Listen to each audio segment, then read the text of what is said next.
Hello प्यारे बच्चों, कैसे हो आप सब। Welcome back to PW. A very good morning, सुप्रभात, सत श्री अकाल, अस्सलाम वालेकुम। और मैं आपका टीचर, आपका दोस्त, आपके फिजिक्स का नीट का हमसफर जगजोत सर। और आज अल्टीमेट क्रैश कोर्स में हम लेक्चर नंबर 3 करने वाले हैं। सिंपल हार्मोनिक मोशन हम लोग डिस्कस करने वाले हैं। बहुत ही ज्यादा इंपॉर्टेंट है। इस लेक्चर को बड़े ध्यान से समझना, अच्छे से पढ़ना, क्योंकि ये लास्ट लेक्चर है। मोस्ट ऑफ द चीजें हम लोग फर्स्ट 2 लेक्चर में कवर कर चुके हैं, जिससे मोस्टली आपका पेपर आता है वो उसमें है। बट यहां से भी कुछ चीजें जो इंपॉर्टेंट है बच गई हैं, वो आज मैं आप लोगों के साथ चर्चा करूंगा, डिस्कशन करूंगा। जो चीजें बहुत कम आती है उनके बारे में मैं बताऊंगा, बट थोड़ा थोड़ा। पर जो चीजें ज्यादा आती है उनके बारे में मैं ज्यादा ज्यादा बताने वाला हूं, ठीक है। सो डेफिनेटली आज का ये जो लेक्चर है वो आपको अच्छे से याद से पूरा का पूरा देखना पड़ेगा, क्योंकि आज के इस लेक्चर में मैं लास्ट में थोड़ा बहुत रिकैप भी दूंगा जो हम लोगों ने प्रीवियस लेक्चर्स किए थे, ठीक है ना। सिंपल हार्मोनिक मोशन से रिलेटेड है ये बच्चे आज का लेक्चर। और इसके अलावा मुझे एक बहुत अच्छी चीज लगी लास्ट क्लास में। मैंने क्वेश्चन में कुछ गलत पढ़ लिया था, शायद पोटेंशियल का मैंने टोटल पढ़ लिया था, है ना, हुआ था ना। और बच्चों ने उस पर कमेंट भी किया, और मुझे बहुत अच्छा लगा जब बच्चों ने उसके आंसर सही दिए। मतलब मैंने क्वेश्चन गलत पढ़ा और शायद वहां टोटल लिखा था, मैंने पोटेंशियल पढ़ के वो सॉल्व कर दिया, या पोटेंशियल था मैंने टोटल पढ़ के सॉल्व कर दिया। पर बच्चों ने बाद में रिप्लाई किया कि सर आपने क्वेश्चन गलत पढ़ लिया, इसका जवाब ये नहीं ये होगा। ये बहुत अच्छा, ये प्राउड मोमेंट होता है टीचर का, जब बच्चे करेक्ट करते हैं टीचर को, सर आप शायद गलती से ये कर गए, और उसके बाद बच्चों ने सही जवाब दिया।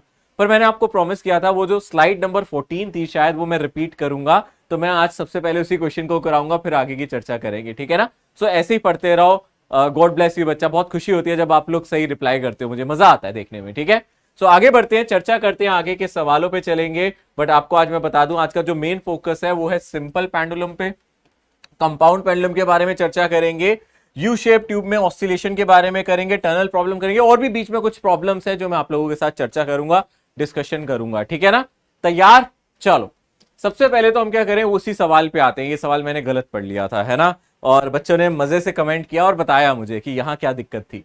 सो इसमें क्या था, the potential energy of a particle executing SHM is 2.5 joule when its displacement is half of the amplitude the total energy of the particle B.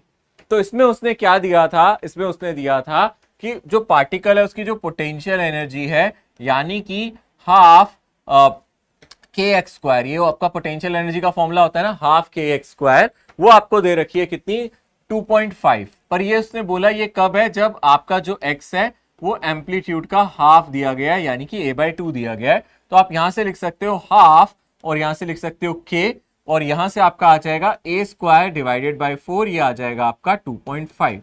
आया समझ में अच्छी तरीके से, ये आप यूज कर सकते हो यहां से। और आपको निकालनी है टोटल एनर्जी। चलो पहले टोटल एनर्जी का फॉर्मूला भी साइड में लिख ही दे। हम जानते हैं जो टोटल एनर्जी होती है वो हाफ के ए स्क्वायर होती है, हमें ये निकालनी है। तो आप डायरेक्टली यहां से हाफ के ए स्क्वायर की वैल्यू निकाल सकते हो इस 4 को यहां मल्टीप्लाई करके, यानी कि यहां से आ जाएगा हाफ के ए स्क्वायर, ये आ जाएगा 4 into 2.5, and answer is 10 joule. But बहुत अच्छी बात है, बच्चों ने इसका जवाब मुझे कमेंट्स में दे दिया था, और सही सटीक जवाब दिया था बच्चों ने कि सर 10 जूल आएगा आंसर। एक बार आप उसको रीचेक कर लेना, ठीक है। अच्छी बात है, ऐसे ही मैं जानता हूं आपकी ग्रोथ होगी, आपका सब्जेक्ट आगे इंप्रूव होता जा रहा है, इसका मतलब है बहुत बढ़िया बात है, आपकी प्रैक्टिस सही चल रही है। चलो, सो आज हम लोगों को स्टार्ट करना है सिंपल पेंडुलम से, कि सिंपल पेंडुलम क्या चीज है, ठीक है। सिंपल पेंडुलम का टाइम पीरियड के बारे में हम थोड़ी चर्चा करेंगे। तो मैं थोड़ा सा हल्का सा डिराइव कराऊंगा, ज्यादा नहीं, आपको समझा देता हूं सिंपल पेंडुलम में हम लोगों का क्या होता है। देखो मैं इसको थोड़ा सा रोटेशन से, क्योंकि ये एंगुलर एसएचएम है, अब ये लीनियर नहीं होता है, बट हम इसको ऑलमोस्ट लीनियर मान के कर सकते हैं, ठीक है ना। ये होता एंगुलर है, बट हम इसको थोड़ा सा लीनियर मान के कर सकते हैं। लीनियर का मतलब ये है, वैसे तो आप देखोगे अगर आप पेंडुलम की बात करोगे तो आप बोलोगे सर ये पेंडुलम है, इस पोजीशन को हम बोलते हैं इसकी मीन पोजीशन, इसको हम क्या बोलते हैं, पेंडुलम की मीन पोजीशन या फिर इक्विलिब्रियम पोजीशन। क्यों बोलते हैं इक्विलिब्रियम पोजीशन या मीन पोजीशन, क्योंकि यहां आपके फोर्सेस बैलेंस होते हैं, यहां टेंशन mg को क्या कर लेता है, बिल्कुल बराबर बैलेंस कर लेता है। नीचे mg ऊपर टेंशन, सारे फोर्सेस बैलेंस हो गए। तो अगर आप इसको यहां रोक दो तो ये रुका रहेगा, इसी की पहचान है मीन पोजीशन, कि ये यहां रुका रहेगा, ये मीन पोजीशन है। पर अगर आपने इसको थोड़ा सा फोर्स लगाया तो ये ऐसे ऐसे ऐसे ऐसे ऑसिलेट करेगा। आप कह सकते हो अगर आप इसको थोड़ा सा, अगर आप यहां ले गए, थोड़ा सा कैसे, जितना ज्यादा आप ले जाओगे ये ऑसिलेट तो करेगा ही करेगा। पर हम लोग क्या करेंगे, इसको थोड़ा सा यहां ले जाएंगे और हम देखेंगे इसमें क्या हो रहा है, ऑसिलेशन हो रहा है। क्या हो रहा है, ऑसिलेशन हो रहा है, और ये एंगल मैं मान लेता हूं कितना है मेरा, थीटा। ये अपना एंगल मैंने कितना मान लिया, थीटा। देख सकते हो आप आराम से। अब इसको करने का जो सही तरीका है वो मैं आपको बताता हूं, वो एंगुलर ऑसिलेशन से ही है। यानी कि मैं कह सकता हूं भाई नीचे कुछ फोर्स लग रहा है, मान लिया मैंने mg, है ना। और अगर आप ध्यान से देखोगे क्योंकि ये एंगल थीटा है तो ये वाला एंगल भी थीटा होगा, और ये वाला कंपोनेंट हो जाएगा आपका mg cos थीटा, और ये वाला जो कंपोनेंट हो जाएगा वो हो जाएगा mg sin थीटा। ये मैं इस तरीके से इसलिए करा रहा हूं क्योंकि अभी आपको मैं आगे दूसरा पेंडुलम भी पढ़ाने वाला हूं जिसको कंपाउंड कहते हैं। आप देख सकते हो नीचे mg, ये वाला कंपोनेंट cos थीटा, क्योंकि ये एंगल थीटा था तो ये एंगल भी थीटा होगा, और परपेंडिकुलर वाला sin थीटा। अब आप खुद सोचो इस ब्लॉक को नीचे कौन ले जा रहा है, mg cos थीटा या mg sin थीटा, खुद सोचो। अरे खुद सोचो ना भाई, ये ऑब्जेक्ट को नीचे ये थोड़ा ले जा रहा है, mg cos थीटा थोड़ा ले जा रहा है, ये इधर जा रहा है ना, ये ऑब्जेक्ट इधर जा रहा है, इसको कौन ले जा रहा है, mg sin थीटा। तो आप इस पॉइंट से टॉर्क निकालो। आप बोलो इसकी जो लेंथ है वो L है, जो इसकी जो रस्सी की लंबाई है, लेंथ है वो कितनी है, बोलो L है। तो अगर आप ध्यान से देखोगे आपको कि अच्छा ये लंबाई L है और जो फोर्स है mg sin थीटा है, यानी कि जो टॉर्क लगेगा वो बन जाएगा mg, ये हो गया मेरा force, sorry mg sin theta क्या हो गया मेरा, फोर्स, और जो परपेंडिकुलर लेंथ है वो कितनी है, L, ये मेरा टॉर्क हो जाएगा। ये क्या हो जाएगा, मेरा टॉर्क हो जाएगा। ये मेरा टॉर्क का फॉर्मूला होगा। और आप जानते हो इस टॉर्क को हम क्या लिख सकते हैं, आई अल्फा भी लिख सकते हैं। तो आई अल्फा एक तरीके से मेरा आ जाएगा mg sin theta multiply by L, है ना। या फिर मैं ध्यान से देखूं, मैं हर जगह एक नेगेटिव साइन लगा सकता हूं। आप सोचोगे नेगेटिव साइन क्यों लगाया, याद है जब स्प्रिंग को खींचते थे तो स्प्रिंग फोर्स लगता था तो आप लिखते थे -kx। वैसे ये रिस्टोरिंग टॉर्क है। ये टॉर्क कैसा है, जैसे वो रिस्टोरिंग फोर्स होता था, दोबारा से इक्विलिब्रियम पे लाने वाला फोर्स होता था, वैसे ये रिस्टोरिंग टॉर्क है। ये जो टॉर्क है इसको हम बोलेंगे रिस्टोरिंग टॉर्क, जो इसको दोबारा से इक्विलिब्रियम पोजीशन पे ला रहा है, इसलिए मैंने नेगेटिव साइन लगाया है। आई क्या है हमारा, आई है मोमेंट ऑफ इनर्शिया सर। आई तो हमारा मोमेंट ऑफ इनर्शिया होता था, हमें याद है, मोमेंट ऑफ इनर्शिया। अल्फा मेरा एंगुलर एक्सेलरेशन। यहां से अल्फा का जो फॉर्मूला आ जाएगा मैं लिख सकता हूं, mgl को एक साथ लिख लेता हूं, -mgl, फिर लिख देता हूं यहां sin थीटा और divided by moment of inertia. देखो अब ध्यान से, ठीक है ना। आपको याद होगा जब हम स्प्रिंग मास सिस्टम पढ़ते थे, याद है स्प्रिंग मास सिस्टम में हमारा एक्सेलरेशन होता था वो किसके इक्वल आता था, -ω² x के, लिखते थे ना। एक्चुअली यहाँ k/m आता था जिसको आप ω² लिख देते थे, याद है। यहाँ आता था k/m, है ना। यहाँ देखा जाए वैसे तो हम यहाँ k/m आता था ना स्प्रिंग मास सिस्टम में, भाई यहाँ आता था आपका -k divided by m into x, और इसी को आप क्या लिख देते थे, एक्सेलरेशन को -ω² x, और ओमेगा हो जाता था √k/m। वैसे ही यहां x है, एक्सेलरेशन उसका दो बार डिफरेंशिएशन है। आप जानते हो ना, आप एक्सेलरेशन को ऐसे लिख सकते हो d² x/dt², है ना। वैसे ही यहां अल्फा और यहां एंगल है sin थीटा। अब अगर थीटा बहुत छोटा हुआ, अगर इफ थीटा बहुत छोटा है, sin थीटा को हम थीटा लिख सकते हैं। हम लिख देते हैं if theta is very small, पहले मैं लिख देता हूं, अगर थीटा बहुत छोटा होगा तो, है ना, इफ थीटा इज बहुत बहुत छोटा, वेरी वेरी वेरी स्मॉल, तो उस केस में हम साइन थीटा को क्या लिख सकते हैं, अप्रोक्सीमेटली थीटा। तो अपनी जो इक्वेशन बन जाएगी वो क्या बन जाएगी, यहां से जो अपनी इक्वेशन बन जाएगी वो बन जाएगी alpha is equals to -mgl theta by moment of inertia divided by moment of inertia.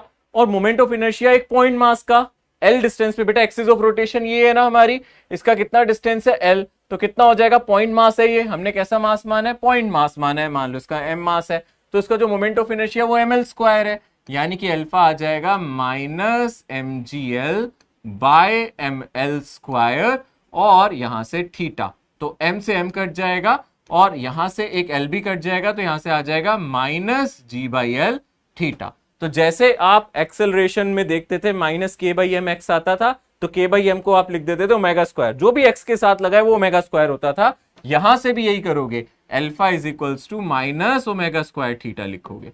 तो एक बार आपका ओमेगा आ गया, यहां से ओमेगा कितना आ गया बोलो, यहां से आपका ओमेगा आ गया √g/l, कितना आ गया बोलो, √g/l। तो अपना टाइम पीरियड अब दूर नहीं है, अपना टाइम पीरियड होता है 2π/ω, यानी कि यहां से आ जाएगा 2π और अब अगर आप ध्यान से देखो ये आ जाएगा L डिवाइडेड बाय G। तो ये अपना टाइम पीरियड का फॉर्मूला बन जाएगा। आप देख सकते हो ये फॉर्मूला आपने डायरेक्टली पढ़ा है ना, ये फॉर्मूला आप लोगों ने डायरेक्टली भी पढ़ा है, तो आप अच्छे से देख सकते हो। देख लिया आप लोगों ने अच्छे से, ये अपना फॉर्मूला है सिंपल पेंडुलम में टाइम पीरियड का, बट एक शर्त पे आया है। जब आपने ये ऑसिलेशन को कैसा माना है, स्मॉल ऑसिलेशन। मैंने आपको कहा था सिंपल हार्मोनिक मोशन ये तब होगा पेंडुलम के केस में जब ऑसिलेशन छोटा हो। अब ये जो सिचुएशन है ना, ये अलग अलग तरीके से आपके सामने आएगी। ये जो बात है ना थीटा छोटा है, या तो पता क्या बोलेगा, वो बोलेगा रस्सी बहुत लंबी है। जब रस्सी बहुत लंबी होगी, यानी मान लो रस्सी बहुत लंबी है सर, रस्सी बहुत लंबी है, तो आपके ऑसिलेशन अपना आप ही छोटे नजर आने लग जाएंगे। मतलब आपको ये एंगल अपना आप ही कैसे लगेगा, और ये थीटा तो बहुत छोटा हो जाएगा। जब लस्सी लंबी कर दोगे तो थीटा अपना आप ही छोटा हो जाएगा, तो आपको ये लगेगा भी नहीं कि ये एंगुलर है, आपको लगेगा ये लीनियर ऑसिलेशन है ना। तो इसलिए हम यहाँ क्या कह सकते हैं, या तो थीटा बहुत छोटा है या बहुत लंबी रस्सी है, तो उस केस में आपका सिंपल हार्मोनिक ऑसिलेशन होगा। अगर थीटा बड़ा हो गया तो सिंपल हार्मोनिक ऑसिलेशन नहीं होगा, तो उस केस में मैं साइन थीटा को थीटा नहीं लिख सकता। तो वहां टाइम पीरियड एम्पलीट्यूड के साथ बदल जाएगा। अभी टाइम पीरियड एम्पलीट्यूड पे डिपेंड नहीं कर रहा, किस किस पे कर रहा है आप देखो। टाइम पीरियड डिपेंड कर रहा है sir, it is proportional to root L. Time period proportional to क्या आ रहा है बोलो, 1/√g। Acceleration due to gravity पे और लेंथ पे, इसकी लंबाई पे और एक्सेलरेशन ड्यू टू ग्रेविटी पे मेरा टाइम पीरियड डिपेंड कर रहा है। आ रही है बात अच्छी तरीके से समझ, टाइम पीरियड इस पे डिपेंड कर रहा है। अच्छे से समझ में आ रहा है। सो ये इंपॉर्टेंट बात है जो आप लोगों को याद रखनी है, ठीक है ना। इसी में मैं ऐड करूंगा साइड में, क्योंकि मैं ज्यादा स्पेस नहीं लूंगा, साइड में ही बताऊंगा। अच्छे से देखना ध्यान से, मजे से देखना ध्यान से। मैं इसी में कुछ ऐड करने वाला हूं, वो है सेकंड पेंडुलम। जानते हो इसका मतलब, कई बच्चे जानते हैं सेकंड पेंडुलम या सेकंड पेंडुलम, जानते हो इसका मतलब? इसका मतलब होता है एक ऐसा पेंडुलम जिसका टाइम पीरियड कितना होता है, 2 सेकेंड्स। 1 सेकेंड नहीं, सेकंड पेंडुलम नाम है, बट इसका टाइम पीरियड कितना होता है, 2 सेकेंड। याद रखना है ना। तो उस केस में आप टाइम पीरियड का फॉर्मूला है 2π√L/g। तो आप इसका टाइम पीरियड डाल सकते हो 2, यहां से आ जाएगा पाई, और यहां से इसकी लेंथ आ जाएगी L। और G की वैल्यू कितनी होती है, अगर आप ध्यान से देखो, अप्रोक्सीमेटली आप 9.8 या 10 लेते हो है ना, मीटर पर सेकंड स्क्वायर। और पाई की वैल्यू कितनी होती है, 3.14। तो कभी कभी कैलकुलेशन को आसान बनाने के लिए आप G को पाई स्क्वायर लिख देते हो, मतलब 3 का स्क्वायर 9 आप आसपास आ जाती है। ओ अच्छा, यानी कि मैं नीचे इसको पाई स्क्वायर लिख सकता हूं, तो 2 से 2 कट जाएगा और यहां से एक बाहर आ जाएगा, यहां से जो आपकी लेंथ आएगी वो 1 मीटर आएगी। यानी कि आप कह सकते हो सेकंड पेंडुलम एक ऐसा पेंडुलम है जिसकी लेंथ 1 मीटर है, जिसका टाइम पीरियड 2 सेकेंड्स है। Time period 2 second, length 1 metre के आसपास की होती है। इसी को हम अपना सेकंड पेंडुलम कहते हैं। जल्दी से क्या क्या पढ़ा एक बार रिकैप लो।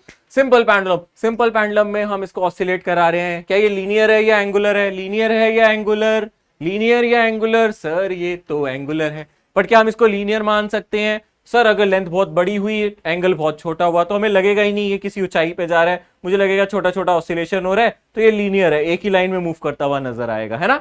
और एंगल बहुत छोटा होना भी चाहिए, अदरवाइज ऐसा होगा कि ये ऑसिलेशन एसएचएम नहीं होगा। अगर एंगल छोटा नहीं हुआ, एंगल बड़ा हुआ, ऑसिलेशन तब भी होगा, पर वो एसएचएम नहीं होगा, सिंपल हार्मोनिक नहीं होगा। एम्पलीट्यूड बढ़ाने से टाइम पीरियड बढ़ जाएगा, और सिंपल हार्मोनिक में एम्पलीट्यूड टाइम पीरियड पे डिपेंड नहीं करता, है ना, या टाइम पीरियड एम्पलीट्यूड पे डिपेंड नहीं करता। बात समझ में आ गई अच्छी तरीके से, चर्चा आगे बढ़ाएं। ये सिंपल पेंडुलम की बात हो गई।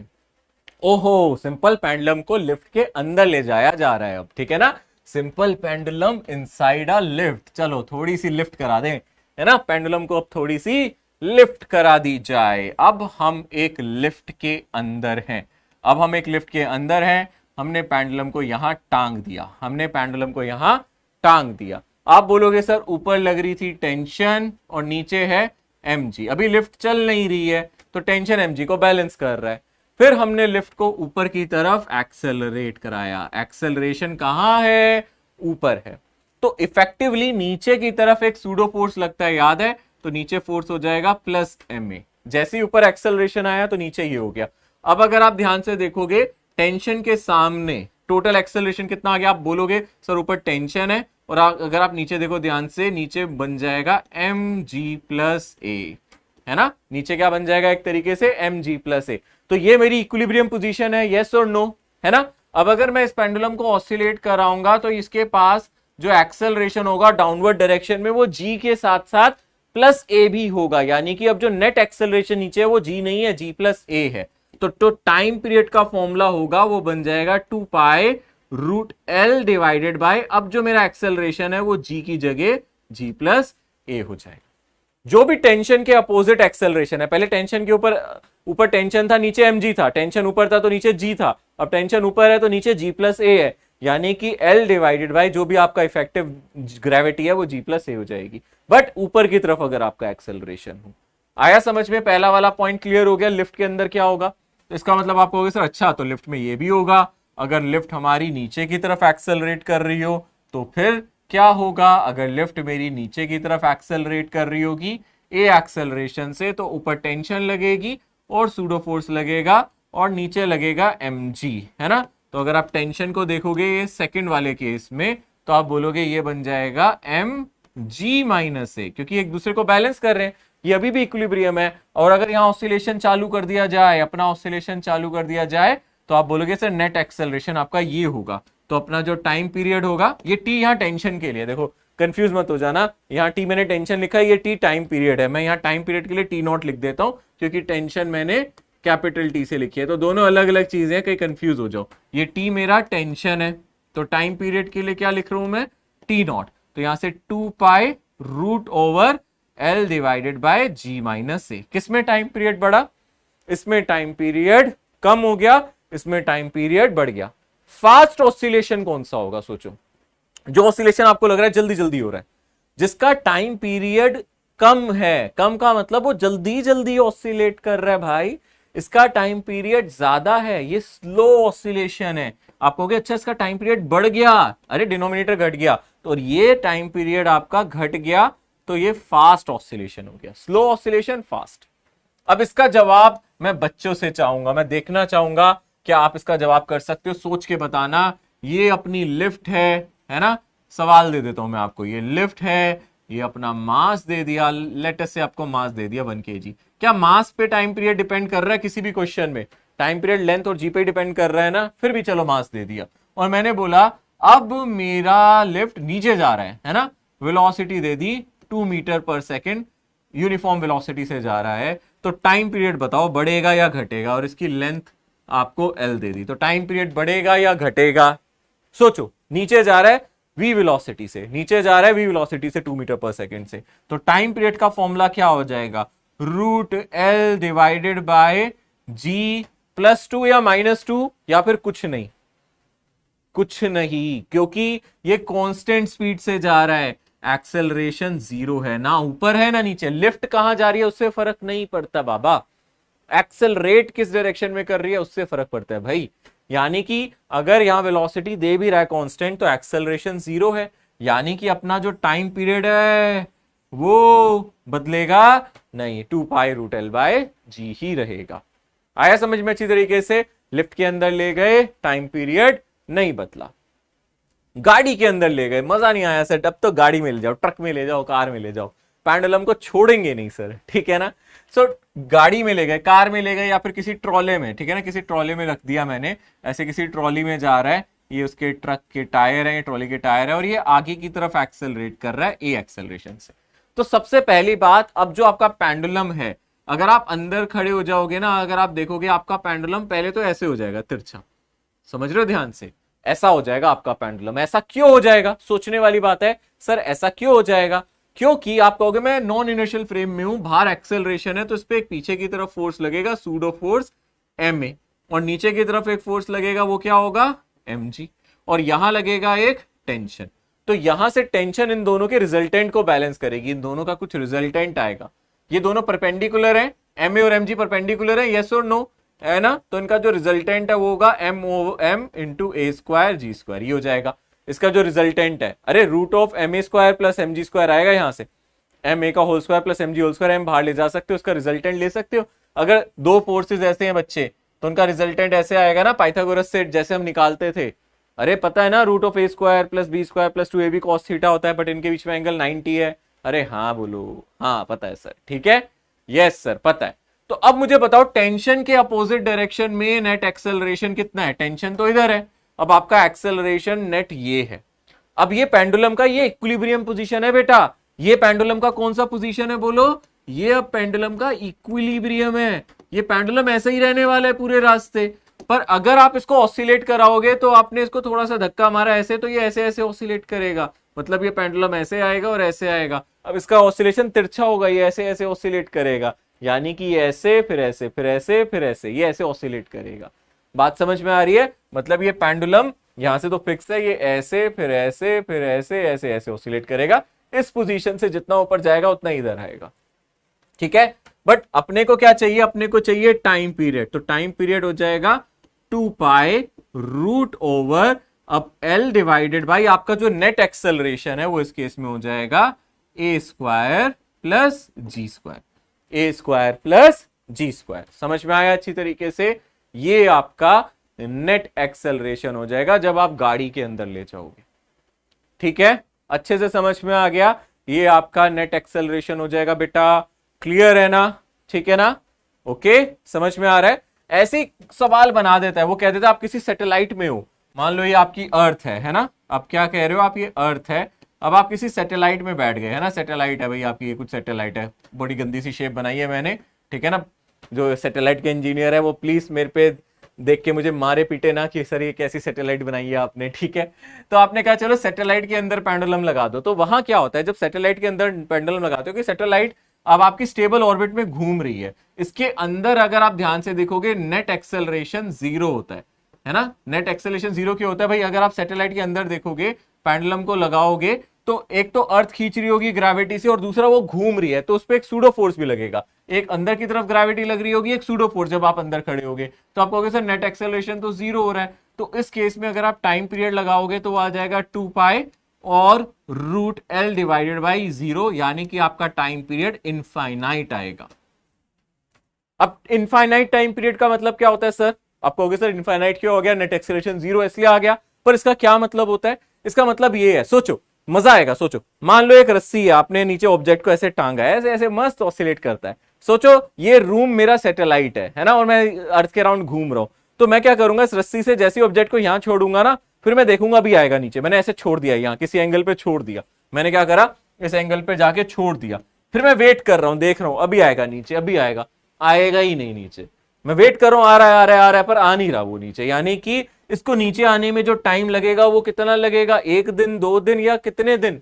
इनफाइनाइट, मतलब वो कभी नीचे ही नहीं आएगा, क्योंकि उसको नीचे लाएगा कौन? नेट एक्सेलरेशन है ही नहीं, तो नीचे आएगा ही क्यों? मतलब कितना टाइम लग जाएगा? इनफाइनाइट, मतलब वेट करते रहो पता नहीं कब आएगा, ठीक है। यानी कि इसका इनफाइनाइट कर देना, 0 मत लिखाना, ये सवाल आ गया, इसका टाइम पीरियड 0 मत लिखाना, इनफाइनाइट लिख के आना। ये मत कहना कि सर वो ऑसिलेट नहीं करेगा, यहां ओमेगा 0 होगा, इसकी जो फ्रीक्वेंसी है वो 0 होगी, पर जो टाइम पीरियड है वो इनफाइनाइट होगा, बच्चा याद रखना।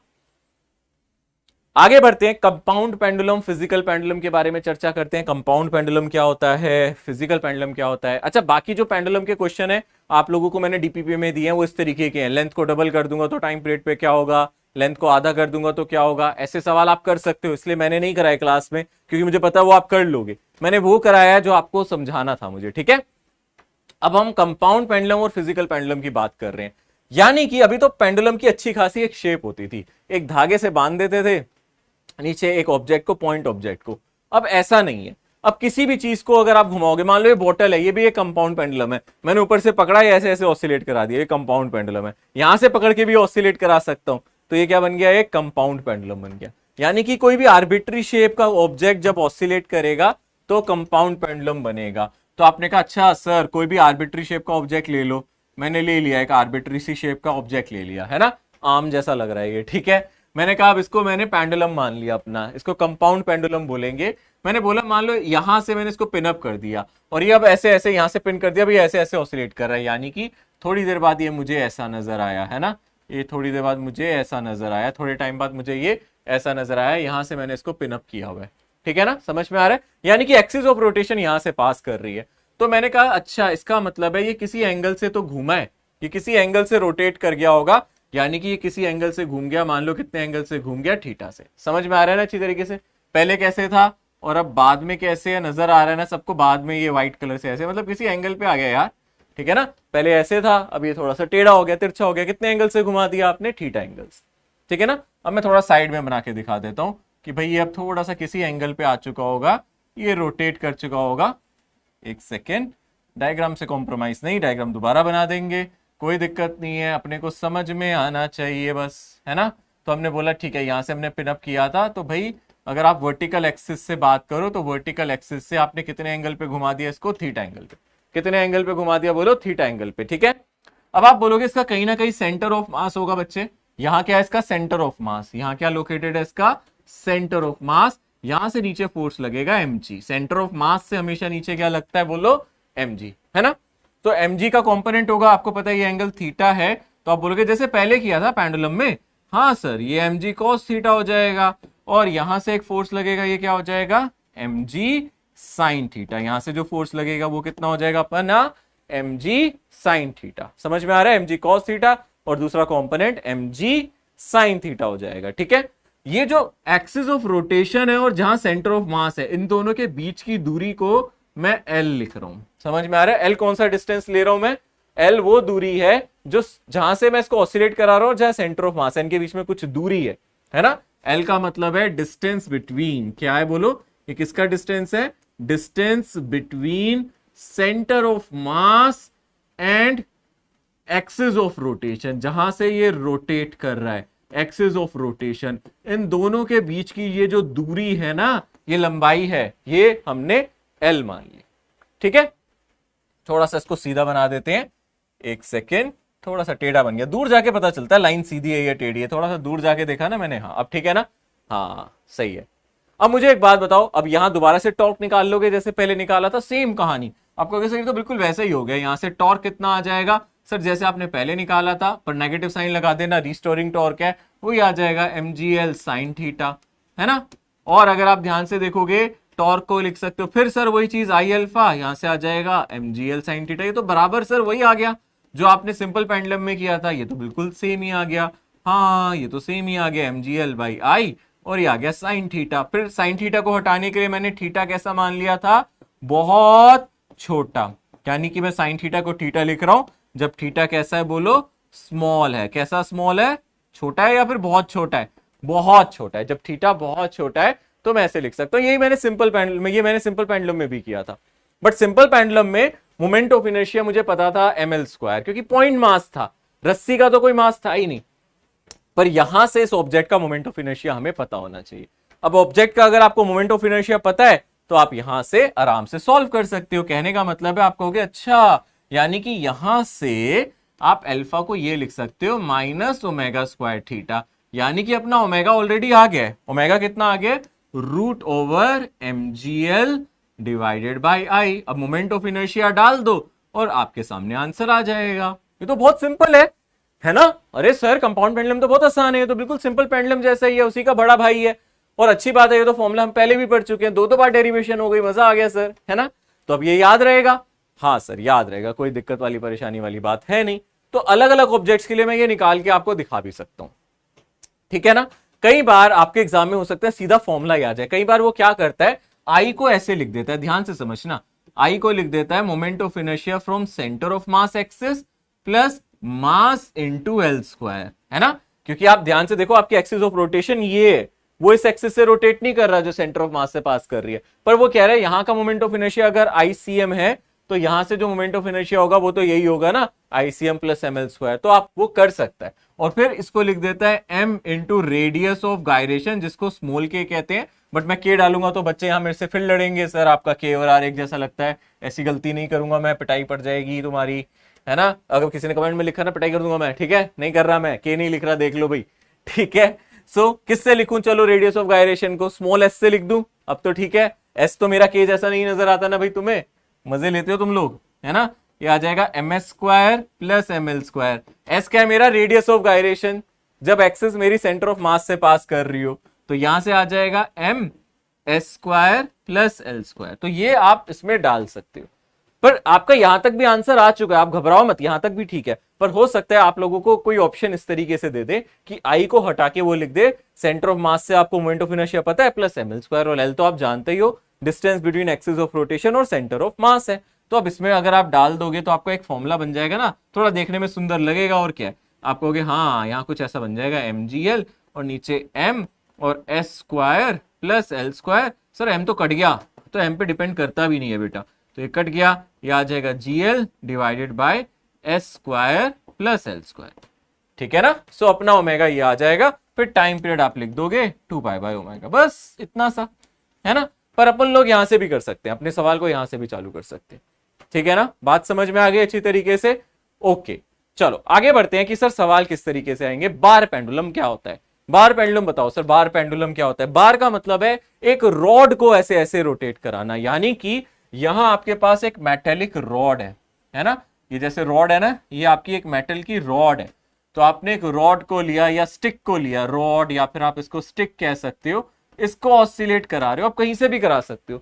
मैंने मान लिया चलो सबसे ऊपर से ही कराऊंगा, ठीक है ना, यहां से रोटेट करा रहा हूं और मान लो इसकी जो लेंथ है वो एल है, बट आप कहीं से भी करा सकते थे, आप यहां से भी कर सकते थे, यहां से भी कर सकते थे। मैंने सबसे टॉप पॉइंट से इसको हैंग कर दिया, फिर आपने कहा चलो सर अब इसको किसी एंगल पे घुमा दो, फिर ठीक है ना, फिर हमने क्या किया, इसको किसी एंगल पे घुमा दिया, यानी कि हमने थीटा एंगल पे घुमा दिया। अब दोबारा से वही कहानी, हाँ सर वही mg लगेगा, है ना, यहां से क्या लगेगा mg, फिर आपको पता है ये वाला कंपोनेंट क्या हो जाएगा mg cos थीटा। अरे सर ये तो सेम ही कहानी है, डायरेक्टली मुद्दे पे आ जाते हैं, यहां से mg sin थीटा लगेगा। अब हम सर डायरेक्टली फॉर्मूले पे आ जाते हैं, आपने फॉर्मूला पूरा डिराइव करा के दिखा तो दिया था, ये कितना था बोलो, ये था mgl divided by I. Sir ये फॉर्मूले पे आ जाओ चुपचाप, है ना, ये फॉर्मूले पे आ जाओ mgl डिवाइडेड बाई आई। पर अब अगर आप ध्यान से देखो, यहां से मुझे mgl डिवाइड बाई आई नहीं लिखना, क्योंकि मुझे l पता होता है ये होता है, ध्यान से देखो ये l कहता हूं मैं, यहां जो l है ये मेरी लेंथ ऑफ रॉड है। तो एक काम करता हूं, इसको मैं कैपिटल L लिख देता हूं ताकि कंफ्यूजन ना हो, यानी कि जो रॉड की लेंथ l है, पर जो स्मॉल l है वो कितना है मेरा l/2। आया समझ में क्या गलती हो सकती है, जानबूझ के मैंने ये किया, पहले मैंने इसको l लिया और जानबूझ के वहां mgl लिखा। आधे बच्चे कह रहे होंगे हाँ सर हाँ सर, बट याद करो एक्सिस ऑफ रोटेशन से सेंटर ऑफ मास की दूरी को आप L लिखते थे इस फॉर्मूले में, तो यहां जो आपका L है वो L/2 हो जाएगा, क्योंकि सेंटर ऑफ मास रॉड का बिल्कुल सेंटर में होगा। हाँ अब ठीक है, अब हम यहां से क्या डाल सकते हैं, यहां से डाल सकते हैं mg L/2। बट अब मोमेंट ऑफ इनर्शिया रह गया, बताओ इस रॉड का मोमेंट ऑफ इनर्शिया, ये पढ़ा है आप लोगों ने, पिटाई कर दूंगा मैं अगर किसी ने नहीं बताया, जल्दी से। हंस रहे होगे सर कैसे पिटाई कर दोगे, हम तो ऑनलाइन पढ़ रहे हैं, है ना, ऑफलाइन पढ़ रहे होते तो कर देते शायद हमारी, ठीक है ना। एक बच्चा कहेगा सर मारना अलाउड नहीं है, है ना, अच्छा चलो ठीक है। अब इस रॉड का कितना होता है बोलो, इस रॉड का कितना होता है एंड पॉइंट से moment of inertia, and point से जल्दी से जल्दी से, ml²/3 ml²/12, सोचो सोचो, ml²/3 ml²/12, ml²/3 ml²/12 क्या होगा सर, ml²/12 लिख लो, आप लिख लो ml²/12। अरे नहीं सर ऐसे मजाक मत करो हमारे साथ, सर ml²/3 होता है, कितना होता है ml²/3 होता है, पक्का ना, लॉक कर दूं फाइनल, ml²/3 है ना, क्योंकि ml²/12 सेंटर से होता है, तो यहां से आप कहोगे हाँ सर मास ने मास को खा लिया, है ना। तो अब यहां आपके पास क्या बचा, 3 ऊपर गया, ये आ गया 3gl/2l², यानी कि 3g डिवाइडेड बाय 12, तो ये अपना ओमेगा आ गया। तो टाइम पीरियड आ जाएगा आपका, सॉरी टाइम पीरियड आ जाएगा आपका 2 pi root 12 divided by 3g। क्या इस तरीके से आप टाइम पीरियड निकाल लोगे, आ जाएगा इस तरीके से, बार पेंडुलम का टाइम पीरियड आ गया। बट कंडीशन, ये थीटा कैसा होना चाहिए, अगेन कैसा होना चाहिए, छोटा या बहुत छोटा, सर बहुत छोटा, कितना छोटा, बहुत छोटा, है ना, उतना छोटा जितनी छोटी उनकी सोच है, जो आपको कहते हैं आप नीट नहीं निकाल पाओगे, है ना, उनकी सोच जितना छोटा, ठीक है, उतना छोटा, सोच लो कितना छोटा हो सकता है फिर वो, ठीक है। तो यहां से आपका आंसर ये आ जाएगा। पक्का ये सवाल समझ में आ गया, अच्छी तरीके से क्लियर हो गया है, पक्का मैं आगे बढ़ सकता हूं। बार पेंडुलम देखो ये क्वेश्चन ही है, हम आज मैं क्वेश्चन कराने के ऐसे मूड में नहीं हूं कि ऑप्शंस लेके आऊं, आज ये डायरेक्ट क्वेश्चन पे उतार रहा हूं मैं आपको, सीधा क्वेश्चन ही करा रहा हूं ये, ठीक है। टॉर्शनल पेंडुलम क्या होता है, अच्छा टॉर्शनल पेंडुलम से हटके ऐसा सवाल आपको डिस्क वगैरह के लिए आ जाए तो वो भी कर लोगे। मान लो आपसे बोले एक डिस्क है, मैं बस हिंट दे रहा हूं, कराऊंगा नहीं, ठीक है ना, ये एक डिस्क है, डिस्क का मास है m और ये रोटेट कर रही है, यानी कि थोड़ी देर बाद ऐसे हो गई। तो उस केस में आप जानते हो आपका एल कितना हो जाएगा, रेडियस के इक्वल, है ना। ऊपर से आपने पिन अप कर दी तो एल कितना हो जाएगा, रेडियस के इक्वल हो जाएगा, पक्का। और मोमेंट ऑफ इनर्शिया जानते हो ना, मैं नहीं बता रहा, बताओ क्या होगा, सेंटर ऑफ मास से mr² बाई 2 और फिर प्लस mr², 3/2 mr²। लिख लोगे, मैं नहीं कराऊंगा, अब आगे आप करोगे, कहोगे सर कह रहे हो मैं नहीं कराऊंगा, फिर पूरा करा भी रहे हो, ठीक है। ये कर लोगे, मैं डिस्क वाला आपके भरोसे छोड़ सकता हूं, रिंग का, डिस्क का आप निकाल सकते हो। अब बात करते हैं टोर्शनल पेंडुलम क्या है भैया। टोर्शनल पेंडुलम क्या चीज है, टोर्शनल का क्या मतलब है बेटा। क्या होता है, जैसे कि कोई स्प्रिंग है या कोई मेटल है, वैसे मैं किसी रॉड को भी ले सकता हूं। मान लो इस तरीके से हमने रॉड ली और मैंने ना ऊपर से ये फिक्स कर दी, यहां से चिपका दी, फिक्स्ड है ना। फिर आप कहोगे सर ऑसिलेशन कैसे हो गई है, इसको हमें फिक्स करना है, मतलब यहां से ऐसे बांधना है और इसको ऐसे घुमाना है, रोटेट करना है, अपनी एक्सिस के अबाउट ऐसे घुमाना है। जैसे मान लो मैं रॉड हूं, है ना, तो बताओ तुम्हारे लिए मुझे क्या क्या बनना पड़ जाता है? हद हो गई, ठीक है, हंस रहे हो। मैं क्या बन गया बोलो, रॉड बन गया, है ना। तो कैसा भैया, मैं ऑसिलेशन कैसा कर रहा हूं, अपनी एक्सिस के अबाउट। मुझे ऐसे किसी ने घुमा दिया तो मैं फिर वापस ऐसे आऊंगा, ऐसे ऐसे ऐसे ऐसे, एक रॉड ऐसे ऐसे ऐसे ऑसिलेशन करेगी। मैं रॉड हूं, किसी ने मुझे, मेरे पैर फिक्स है, जमा है, तो मुझे ऐसे घुमाया तो मैं वापस आऊंगा, रिस्टोरिंग टॉर्क लगाऊंगा। तो ये वाला जो टॉर्क है, ये इसको अपनी एक्सिस के अबाउट ऐसे स्पिन कराया जा रहा है। स्पिनिंग समझते हो, यहां क्या कराया जा रहा है, स्पिन कराया जा रहा है, स्पिनिंग, है ना। ये ऐसे clock anti clock, clock anti clock ऐसे स्पिन करती रहेगी। बात समझ में आ रही है। मान लो आपने इसको किसी एंगल से घुमा दिया थीटा से, तो एक रिस्टोरिंग टॉर्क लगेगा, इसको बोलते हैं टॉर्शनल टॉर्क या फिर टॉर्शनल। मतलब यहां से हम क्या कहेंगे, यहां से एक टॉर्क लगेगा। अगर आपने थीटा एंगल से जितना ज्यादा घुमाओगे उतना ही ज्यादा रिस्टोरिंग टॉर्क लगेगा। तो जो आपका टॉर्क है वो होगा प्रोपोर्शनल टू जितना एंगल आप इसको घुमाओगे। थीटा को आप ट्विस्ट भी कह सकते हो, कितनी ट्विस्टिंग की है, कितना आपने इसको घुमाया। ट्विस्ट जानते हो ना, ऐसे ट्विस्ट करना, ठीक है ना। तो आप बोलोगे यहां से जो प्रोपोर्शनैलिटी कांस्टेंट है कुछ आ जाएगा c इंटू टी, इसी को टॉर्शनल कांस्टेंट बोलते हैं, ठीक है ना। इसी को क्या बोलते हैं, टॉर्शनल कांस्टेंट। तो ये भी इसी की तरह, जैसे पेंडुलम टू एंड फ्रो करता है, ये ऐसे clock anti clock, clock anti clock, ऐसे ऐसे ऐसे क्या करता रहेगा, रोटेट करेगा। बाकी सब चीजें सही हैं, बाकी बिल्कुल वैसे ही है। यहां से क्या आ जाएगा, आई अल्फा, यहां से कितना आ जाएगा, माइनस सी थीटा। फिर आप यहां से अल्फा निकाल लोगे, minus C by I into theta, और यहां से आपका जो ओमेगा आ जाएगा वो रूट सी बाय आई आ जाएगा। आया समझ में। आई क्या है, इसका मोमेंट ऑफ इनर्शिया इस एक्सिस के अबाउट। वो देगा आपको सवाल में, आपको घबराने की जरूरत नहीं है, वो सब कुछ आपको देगा, बस आपको यहां डालना होगा, ओमेगा निकालना होगा, ठीक है ना। मान लो वो ऐसे ले ले, है ना, इसी तरीके से इस क्वेश्चन में ले ले, मान लो आपको ये सब कुछ दे दे, तो क्या आप टाइम पीरियड भी निकाल लोगे, तो आप बोलोगे टाइम पीरियड हो जाएगा 2 पाई बाई ओमेगा, सिंपल। तो 2 पाई, और अगर आप ध्यान से देखोगे यहां रूट आई ऊपर आ जाएगा और टॉर्शनल कांस्टेंट नीचे आ जाएगा। तो आप देख सकते हो ये सिंपल टॉर्शनल पेंडुलम कहलाता है। इस तरीके से आप इसको कंसीडर कर सकते हो, ठीक है। आगे बढ़ते हैं, ये कहानी है अब एसएचएम इन यू शेप्ड ट्यूब। थोड़ा सा फ्लूइड को यूज करेंगे इसको समझाने के लिए। यू शेप्ड ट्यूब के अंदर सिंपल हार्मोनिक मोशन हमें पढ़ना है, बड़े ध्यान से पढ़ना है, अच्छे से समझना है। तो मैं इसको डायग्राम पे थोड़ा सा काम करूंगा, आप अच्छे से समझने की कोशिश करना। यहां सबसे पहले मैंने एक यू शेप्ड ट्यूब बनाई, ठीक है ना। यहां सबसे पहले मैंने एक यू ट्यूब बनाई, यू शेप्ड ट्यूब, यूट्यूब वाला नहीं, यू शेप है इसकी शेप यू है, इसलिए इसको यूट्यूब बोलते हैं। उसको यूट्यूब क्यों बोलते हैं मुझे नहीं पता, पर इसको यूट्यूब इसलिए बोलते हैं क्योंकि इसकी यू शेप्ड है, ठीक है ना। इसकी कैसी शेप्ड है, इसकी शेप कैसी है, यू शेप। मजा नहीं आया, दोबारा बनाते हैं। सर कैसी सी शेप बनाई है आपने, दोबारा से बना लेते हैं। लो भाई 1 मिनट, है ना। ये अपनी यू शेप ट्यूब बनाई जा रही है, पहले से तो अच्छी बनी है ना, पहले से अच्छी बनी है ना, बेहतरीन है ना, ठीक है ना। इससे बढ़िया नहीं बनेगी भैया, ठीक है। ये पहले से अच्छी है भैया, पहले से अच्छी है, ठीक है। कैसी शेप है इसकी बोलो, यू शेप ट्यूब है। इसके अंदर एक लिक्विड भरा हुआ था। इसके अंदर क्या भरा हुआ था, मान लो पानी ही था या कोई भी लिक्विड हो सकता है। मान लो लिक्विड भरा हुआ था, ये रहा आपका ब्लू कलर का लिक्विड। आज ब्लू है, पानी पानी, तो आप देख सकते हो ये पानी ब्लू है, हमने इसके अंदर फिल कर दिया, ठीक है। अच्छे से देख लो ध्यान से, ठीक है ना। हाँ, दोनों जगह लेवल सेम होगा। अगर आपको ऊपर नीचे लग रहा है तो वो बस डायग्राम की गलती है, वैसे दोनों जगह लेवल सेम है। सेम लग रहा है, नहीं लग रहा है, ये थोड़ा सा नीचे लग रहा है, इसको बराबर बना लेते हैं, ठीक है ना। दोनों जगह अपना जो लेवल है पानी का वो बराबर होगा, ठीक है ना। ये अभी हमारा इक्विलिब्रियम है, इसको क्या बोलेंगे हम, एक तरीके से अपना इक्विलिब्रियम चल रहा है। मस्त पड़ा था सर, आराम से, पता नहीं क्या दिक्कत आई, हमने क्या किया, हमने ना इस पानी को ऊपर खींच लिया। किसी बच्चे के दिमाग में खुराफात आई, उसने ना यहाँ से वैक्यूम क्रिएट किया या सक किया, पानी को ऊपर से सक करने की कोशिश की, तो ये पानी थोड़ा सा ऊपर आ गया। तो ये पानी कहां तक ऊपर आ गया, मैंने माना कि ये पानी थोड़ा सा राइज कर गया। कितना राइज कर गया, मान लो अब ये पानी ऊपर पहुंच गया यहां तक, यहां ऊपर पहुंच गया। ये पानी कहां पहुंच गया, यहां पहुंच गया। तो अगर यहां से ऊपर गया तो यहां से नीचे जाएगा, है ना। अगर यहां से दोनों जगह area of cross section same है, ए और ए, है ना।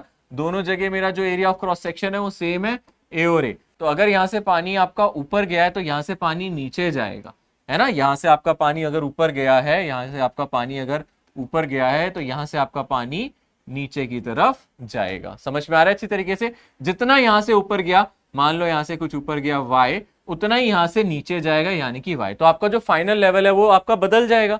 आप कहोगे सर फाइनल लेवल तो बदल गया, अब यहां से आपको ऐसा नजर आ रहा है आपकी ट्यूब में, है ना। कहने का मतलब है आपको कुछ ऐसा नजर आ रहा है। अगर मैं दोबारा से एक डायग्राम बनाऊं, यहां दोबारा से एक यू शेप्ड ट्यूब बनाऊं तो कैसा नजर आएगा, नजारा पहले देख लेते हैं। हमें ऐसा नजर आएगा अब हमारी ट्यूब में कि एक जगह पानी ऊपर पहुंच गया, एक जगह पानी नीचे चला गया, यानी कि अब हमें ऐसा नजर आ रहा है। अब जो हमें फाइनल डायग्राम नजर आ रहा है वो कुछ ऐसा नजर आ रहा होगा, ठीक है ना। ऐसा ही होगा ना। इनके बीच में कितना डिफरेंस होगा कौन बताएगा, इस हाइट का डिफरेंस कितना होगा। चलो बेटा, ये कितना ऊपर गया लेवल, ऊपर की तरफ कितना गया, ये इनिशियल लेवल था हमारा, ये अपना इनिशियल लेवल था, है ना। यहां से ऊपर y गया तो यहां से ये y नीचे आया, तो आप बोलोगे सर ये जो टोटल गैप होगा वो 2y होगा। अब इसको समझाने में कोई दिक्कत नहीं है, मैंने अच्छे से समझा लिया, है ना। अब अगर आपने इसको ऐसे खींचा था, थोड़ी देर के लिए आप इसको खींच रहे थे, सक कर रहे थे किसी तरीके से, कोई इसको सक कर रहा था, फिर मैंने खींचते खींचते छोड़ दिया, तो क्या ये पानी दोबारा नीचे आएगा। पहले मैं इसको सक कर रहा था तो ये पानी ऊपर आया यहां तक चढ़ा, वाई यहां से वाई चढ़ गया, इनिशियल लेवल ये था इसका, है ना। जो इनिशियल लेवल है इसका वो ये था, और इसका इनिशियल लेवल सामने ये होगा, है ना। इसका इनिशियल लेवल ये होगा, तो इस लेवल से ये ऊपर पहुंच गया, उस लेवल से ये नीचे चला गया, फिर सक्शन छोड़ दिया। तो आप कहोगे सर ये दोबारा से नीचे आएगा, फिर ये दोबारा से ऊपर जाएगा, पर वो यहां आने के बाद रुकेगा नहीं, फिर ये ऐसे जाएगा, फिर ये ऐसे आएगा, फिर ये ऐसे जाएगा, फिर ये ऐसे आएगा। होता है ना, कभी एक कटोरी में पानी डालो और उसको हिलाओ, देखा आपने, ऐसे ऐसे ऐसे ऐसे हिलता रहता है, फिर वही होगा। तो ये ऊपर जाएगा नीचे आएगा, ऊपर जाएगा नीचे आएगा। आप कहते हो सर थोड़ी देर बाद रुक जाता है, वो इसलिए रुकता है क्योंकि फ्रिक्शनल फोर्सेस, विस्कोसिटी, वो सब उसको रोकते हैं। पर यहां मैं आइडियल मान रहा हूं कि कभी नहीं रुकेगा, चलता रहेगा, ऐसे ऐसे ऐसे ऐसे ऐसे ऐसे ऑसिलेट करेगा। बात समझ में आ रही है अच्छी तरीके से।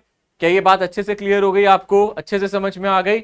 हाँ, ये बात मुझे लगता है आपको अच्छे से समझ में आ गई होगी, अच्छे से समझ में आ गई ना। एक बार इनिशियल लेवल को भी मैं दिखा देता हूं दोबारा से, यहां आपको अच्छे से समझ में आ गई। भाई मान लिया मैंने इनिशियल लेवल इसका ये था, इनिशियल लेवल इसका ये था, और यहां से इनिशियल लेवल आपका ये था, ठीक है। अब मुझे एक बात बताओ, अब क्या करें। अब इसमें मैं करना क्या चाहता हूं, मैं चाहता हूं निकालना टाइम पीरियड, मैं चाहता हूं निकालना फ्रीक्वेंसी, जो भी ऑसिलेशन हो रहा है ऊपर नीचे उसका टाइम पीरियड क्या है, उसकी फ्रीक्वेंसी क्या है, मुझे तो वो निकालनी है। अब मेरी बात ध्यान से समझना, एक चीज देखो ध्यान से, आप ये बात सोचो, आपका यहां वाला लेवल यहां आ चुका है, आपका फाइनल लेवल ये इधर है, और इसका ये वाला लेवल इधर है ना। और फिर आप इसको छोड़ रहे हो तो ये नीचे जा रहा है और ये ऊपर जा रहा है। सोचो इस मोमेंट पे अगर मैं इसके सामने देखूं, यहां बिल्कुल इस पॉइंट को अगर कंसीडर करूं, और इतने पानी को अगर मैं ध्यान से देखूं, अगर इस पानी को मैं यहां से हटा दूं, सोचो यहां पानी इस हाइट पे है, यहां पानी इस डेप्थ पे है, यहां पानी इधर है, यहां पानी इधर है। अगर मैं इतना पानी हटा दूं तो दोनों लेवल बराबर हो जाएंगे। दोबारा से पानी कम जरूर हो जाएगा, पर दोनों लेवल बराबर हो जाएंगे, क्या हो जाएंगे ना। तो उसके बाद क्या दोबारा से इक्विलिब्रियम आ जाएगा। अरे सोचो फिर क्या कोई इश्यू है। देखो आप सोचो ये लेवल नीचे आ ही क्यों रहा था और ये लेवल ऊपर जा ही क्यों रहा था, क्योंकि जो ये एक्स्ट्रा लिक्विड है ना, ये पीले वाला लिक्विड, इसका कुछ वेट होगा। ये जो पीले वाला लिक्विड है, ये जो एक्स्ट्रा लिक्विड है, देखो इसकी हाइट इतनी है, नीचे से इसकी हाइट इतनी है, ये जो एक्स्ट्रा लिक्विड है, ये इसका जो वेट है वही डिस्टर्बेंस क्रिएट कर रहा है। अगर मैं इसको यहां से हटा दूं तो आप कहोगे सर दोनों जगह लेवल बराबर हो गए, फिर तो ऑसिलेशन नहीं होगा, है ना। हाँ सर, कहने का मतलब है जो इसका वेट है, जो इसका वेट है वही आपको डिस्टर्बेंस दे रहा है। तो weight of this shaded portion अगर मैं निकाल लूं तो उसको मैं बोल सकता हूं वही मेरा रीस्टोरिंग फोर्स है। कहने का मतलब है आप कैसे करें, तो मैं बोल सकता हूं जो वो वेट है वो मेरा रीस्टोरिंग फोर्स है। यानी कि दोबारा से अगर मैं ध्यान से देखूं, उल्टा लिख देता हूं, जो मेरा रीस्टोरिंग फोर्स है वो मेरा वेट है। एक ही बात है, आगे पीछे कहीं भी लिख दो। रीस्टोरिंग फोर्स, REST का मतलब है रीस्टोरिंग फोर्स, ये किसके इक्वल है, वेट के इक्वल है। तो अब आप फोर्स को लिख सकते हो मास इंटू एक्सेलरेशन। ये मास किसका है, ये जो m है ये पूरे लिक्विड का मास है, एंटायर लिक्विड, कंप्लीट लिक्विड जो पूरा आपकी इसमें है ऑसिलेट कर रहा है, एंटायर लिक्विड का क्या है, पूरे लिक्विड का ये क्या है, पूरे लिक्विड का मास है m इंटू एक्सेलरेशन। ये किसके इक्वल होगा, इसके वेट के इक्वल। इसका वेट कितना होगा, अगर आप इसका एरिया ऑफ क्रॉस सेक्शन ले रहे हो a, तो आप जानते हो इसकी जो हाइट है वो कितनी है, बोलो 2y। तो आप बोलोगे density of liquid into area into height, तो ये वॉल्यूम बन जाएगा। एरिया इंटू हाइट क्या बन जाएगा, वॉल्यूम। डेंसिटी ये क्या बन गया मेरा, इंटू जी कर दोगे तो क्या बन जाएगा, वेट बन जाएगा। और इसको आप माइनस साइन के साथ क्यों लिख रहे हो, माइनस साइन इसलिए लिख रहे हो क्योंकि ये रिस्टोरिंग है, रिस्टोरिंग में हमेशा एक माइनस साइन आता है, यानी कि यहां से जो एक्सेलरेशन हो जाएगा वो हो जाएगा कितना मेरा, y को अलग कर दो, यहां से आ जाएगा माइनस रो ए, माइनस 2 रो ए, है ना, 2 रो ए, और g divided by mass into Y. देख रहे हो आप ध्यान से।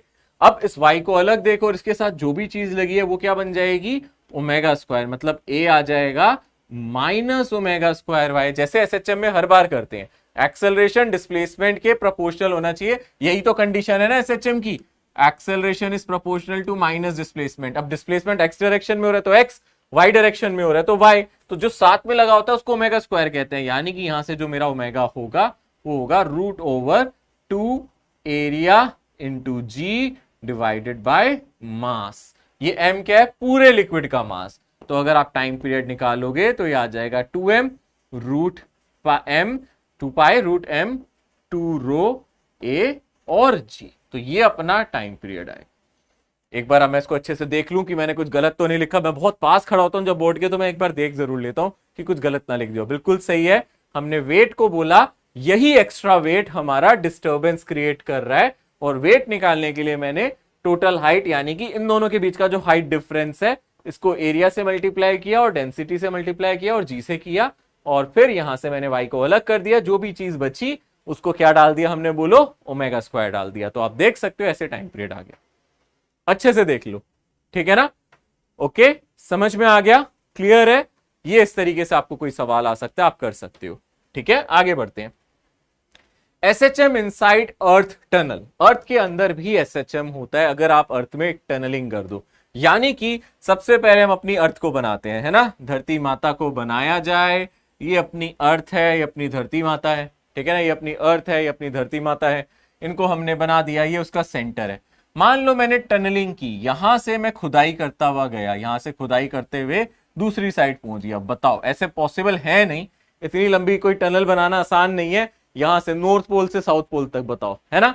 अब बनाने को तो हम कुछ भी बना सकते हैं, हमारा क्या जा रहा है ना, डायग्राम में बनाने के लिए तो सर कुछ भी बना लो, ठीक है।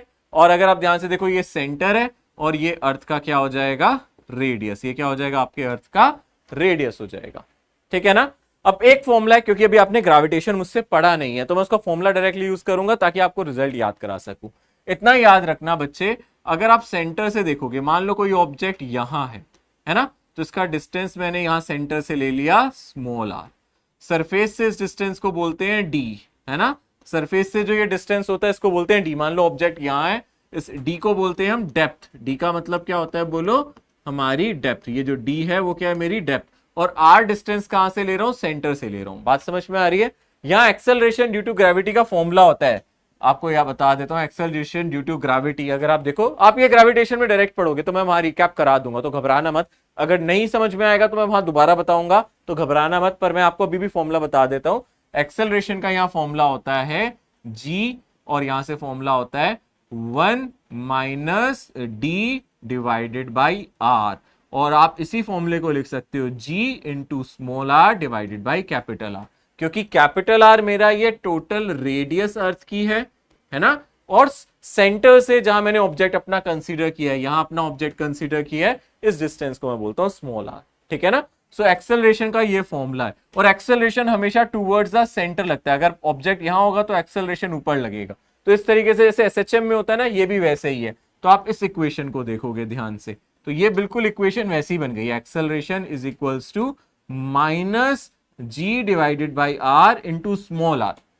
तो स्मॉल आर यहां डिस्टेंस है, तो एक्सेलरेशन डिस्टेंस के प्रोपोर्शनल है, नेगेटिव साइन है, तो यहां से जो मेरा ओमेगा स्क्वायर आएगा वो आ जाएगा मेरा g डिवाइडेड बाई आर, यानी कि ओमेगा आ जाएगा मेरा root g divided by are.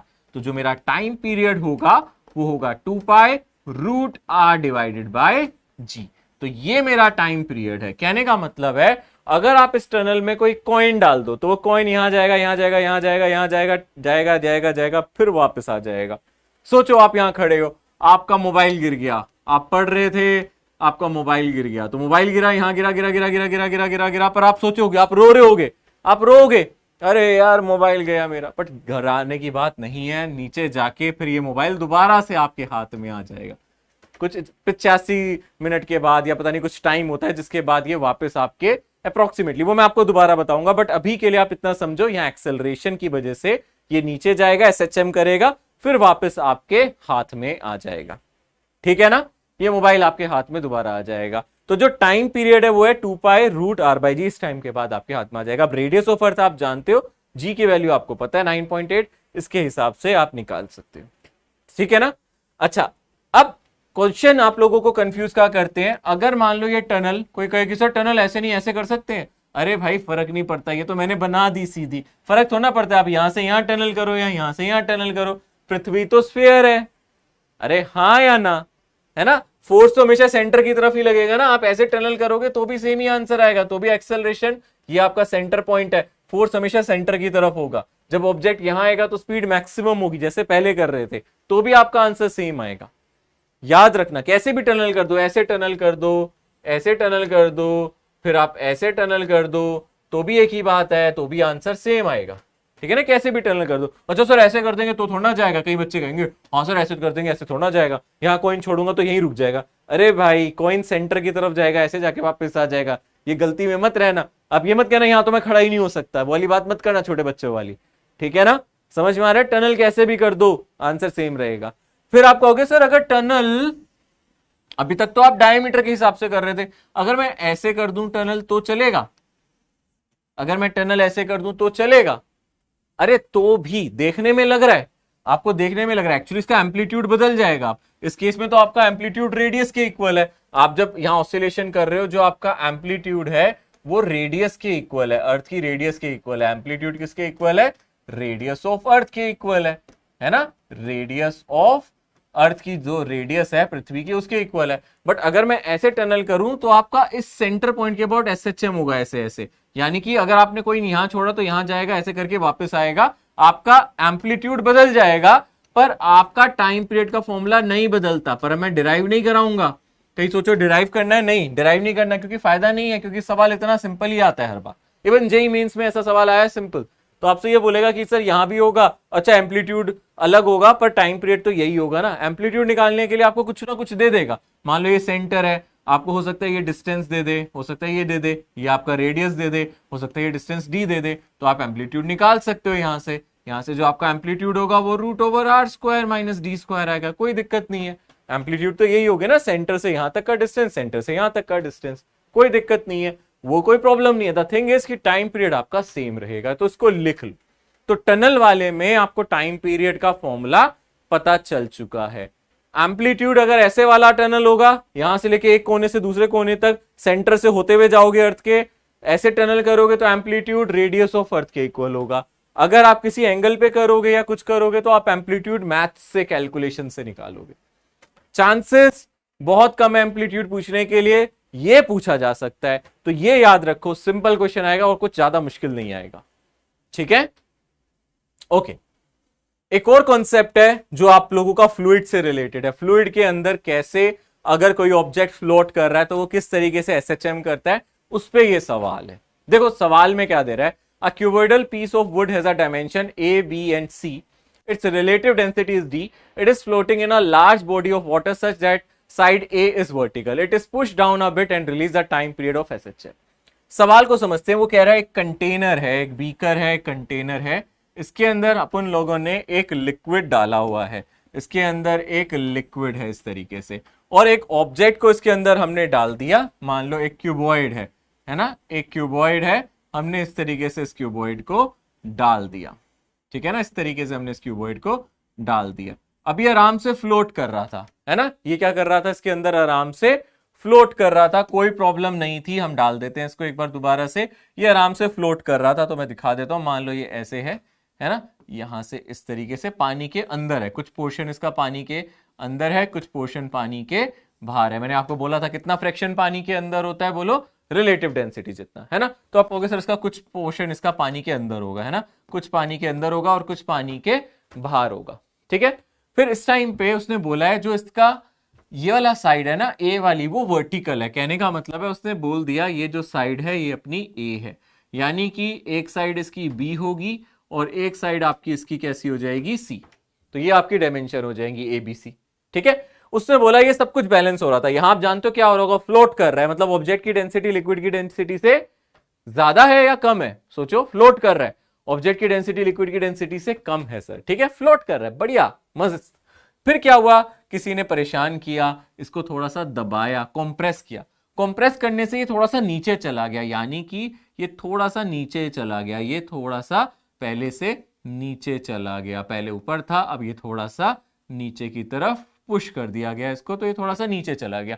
कितना नीचे चला गया, मैं मान लेता हूं y, यहां से देख लूं या यहां से देख लूं, कितना नीचे चला गया y। इससे क्या होगा, जब ये नीचे चला जाएगा तो आप देख सकते हो ये एक्स्ट्रा वॉल्यूम पानी के अंदर चली जाएगी, यहां से कुछ एक्स्ट्रा बुएंसी आएगी। आप पहले देख सकते हो बुएंसी क्या होता है, जितना लिक्विड ऑब्जेक्ट डिस्प्लेस करता है उसका वेट, यही तो होता है ना बुएंसी। अगर आप इसको दबा दोगे तो पहले तो सब कुछ सही था, बुएंसी एमजी को बैलेंस कर रही थी, आप दबा दोगे तो बुएंसी बढ़ जाएगा। कितना बुएंसी बढ़ जाएगा, आपने बोला आप वाई हाइट नीचे चले गए, इनटू एरिया, वो वॉल्यूम लेगा लो और उसका डेंसिटी से मल्टीप्लाई करके जी से मल्टीप्लाई करो, एक्स्ट्रा बुएंसी आएगा।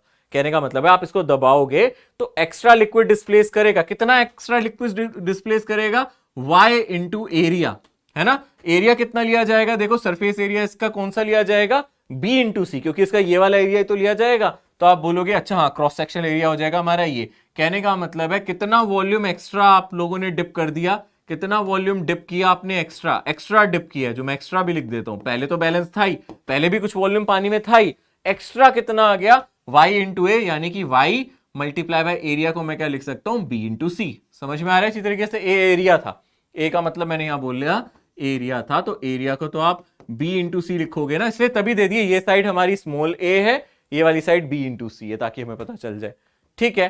तो ये एक्स्ट्रा वॉल्यूम हो गया, यानी कि ये मेरा वॉल्यूम हो गया, ये एक्स्ट्रा वाला वॉल्यूम हो गया।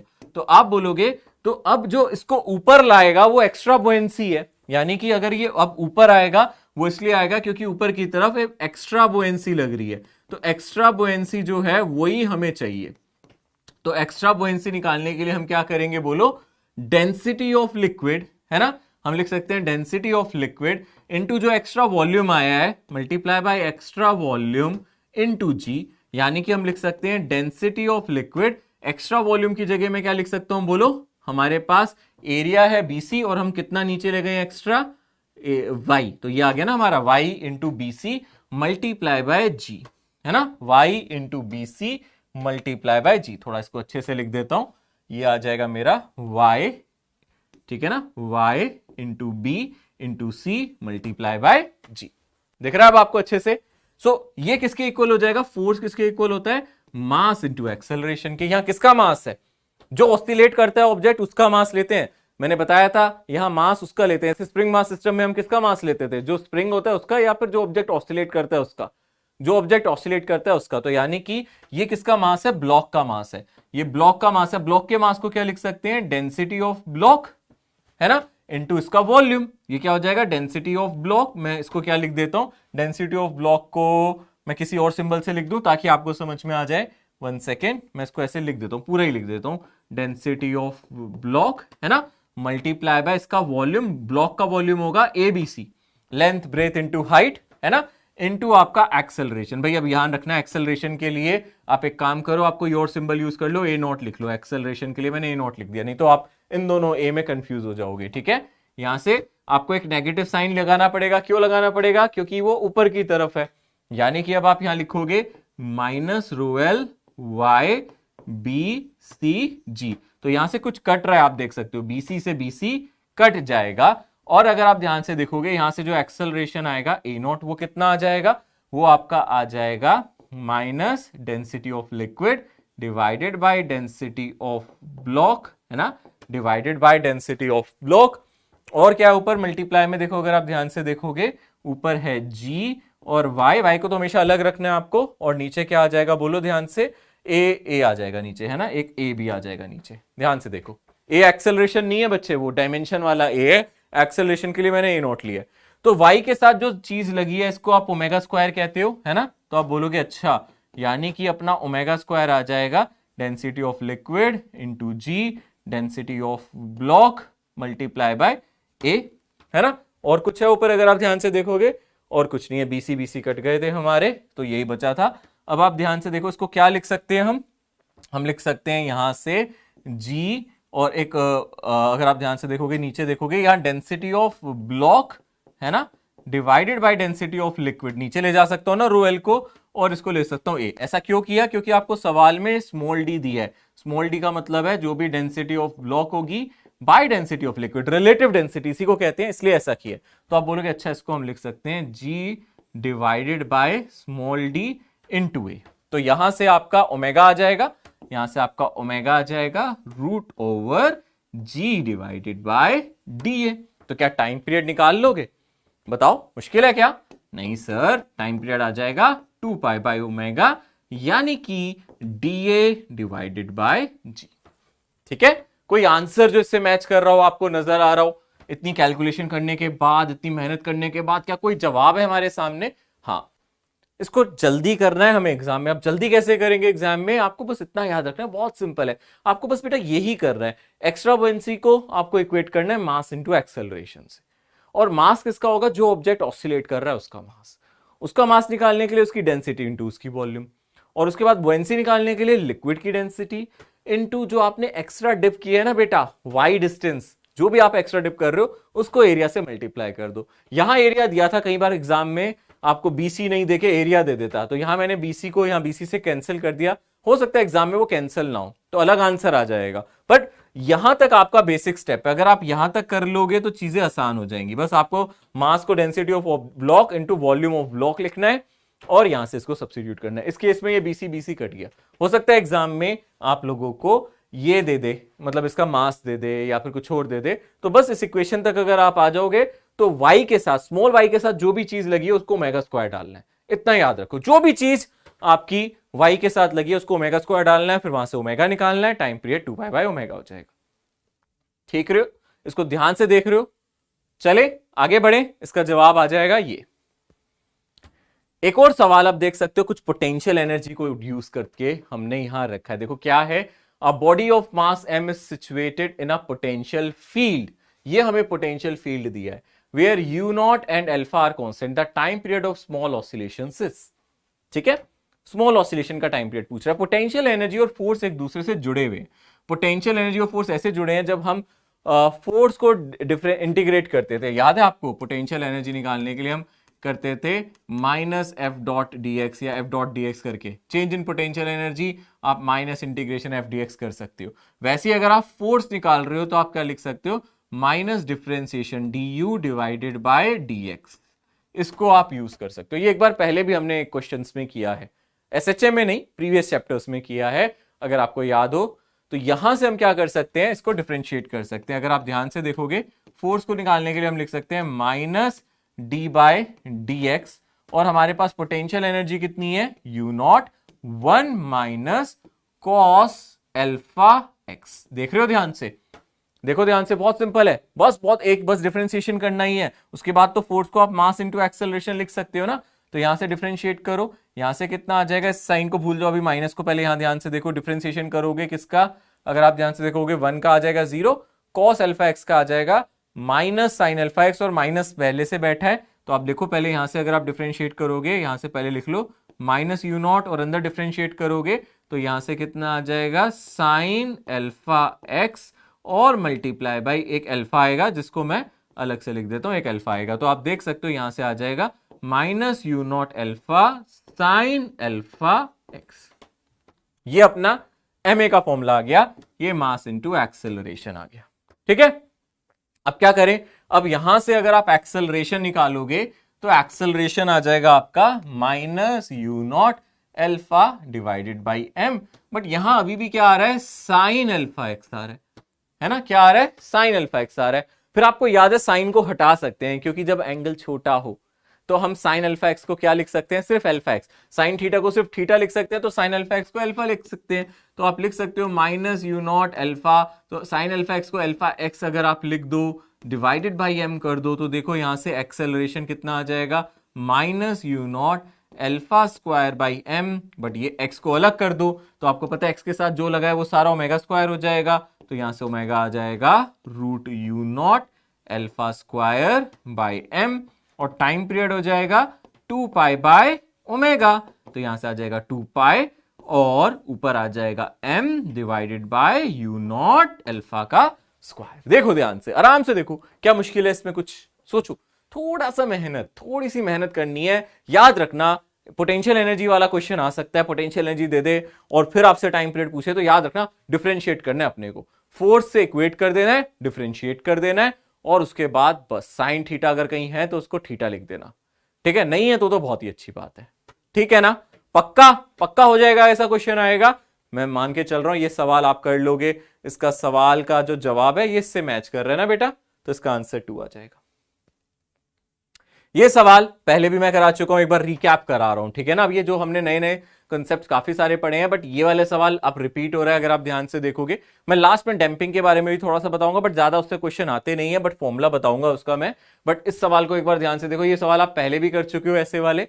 सिंपल है, a body is executing simple harmonic motion with angular velocity 2 radian पर second, velocity at 20 mm displacement when the amplitude is 60 mm। Simple, कौन से फॉर्मूले से हो सकता है ये आप ध्यान से देखो, किस फॉर्मूले से हो सकता है आपको पता है ना, velocity is omega root of A square minus x square. बस यहां डाल के इसका आंसर निकालना है आपको। वेलोसिटी आपको निकालनी है जब आपका ऑब्जेक्ट x20 पे हो, तो वेलोसिटी हमें निकालनी है, ओमेगा अपने को पहले से दे रखा है 2, और यहां से आ जाएगा आपका एम्पलीट्यूड। एम्पलीट्यूड कितना आपके पास बोलो, एम्पलीट्यूड कितना हमारे पास 60 mm, तो इसका स्क्वायर कर दो 3600 माइनस इसका स्क्वायर आ जाएगा 400, 20 का स्क्वायर आ जाएगा 400, यहां से आप इसको निकाल लो, यहां से आ जाएगा 2 इंटू रूट ऑफ 3200, तो आप यहां से लिख सकते हो 2 इंटू 10 और रूट 32 कितना होता है अप्रोक्सीमेटली सोचो रूट 32 कितना होता है। देखो mm को मुझे मीटर वगैरह में कन्वर्ट करने की जरूरत क्यों नहीं है, क्योंकि सारे आंसर्स mm में है, देखना ध्यान से, इसलिए नहीं किया। पर रूट 32 सोचो, 25 का रूट 5, 36 का रूट 6, तो ये कहीं ना कहीं बीच में लाई करेगा। आप लिख सकते हो 20 इंटू 5 और 6 के बीच में इसका रूट है 5.6, है ना अप्रोक्सीमेटली, अगर मैं ध्यान से देखूं 5.6 कुछ, तो आप इसको मल्टीप्लाई करोगे तो ये आपका 56 इंटू 2 यानी 112 113 के आसपास कुछ आएगा, तो 112 आ जाएगा आंसर आपका, ये रहा 113 सॉरी 113 आ जाएगा। सिंपल है, देखो अप्रोक्सीमेशन से मैंने किया है, ये सवाल आसान है। आगे बढ़ते हैं, इस सवाल को देखो, मैं आपको टाइम दे रहा हूं 1 मिनट का, आप लोगों को मैंने ऐसे सवाल कराए हैं, सोचो इस सवाल को आपको कैसे अटेम्प्ट करना है, ट्राई करो। पहले आप लोगों को 1 मिनट का टाइम दिया जा रहा है, ट्राई करो, फिर मैं कराऊंगा। सोचो क्या क्या दिया हुआ है उसके बारे में सोचो।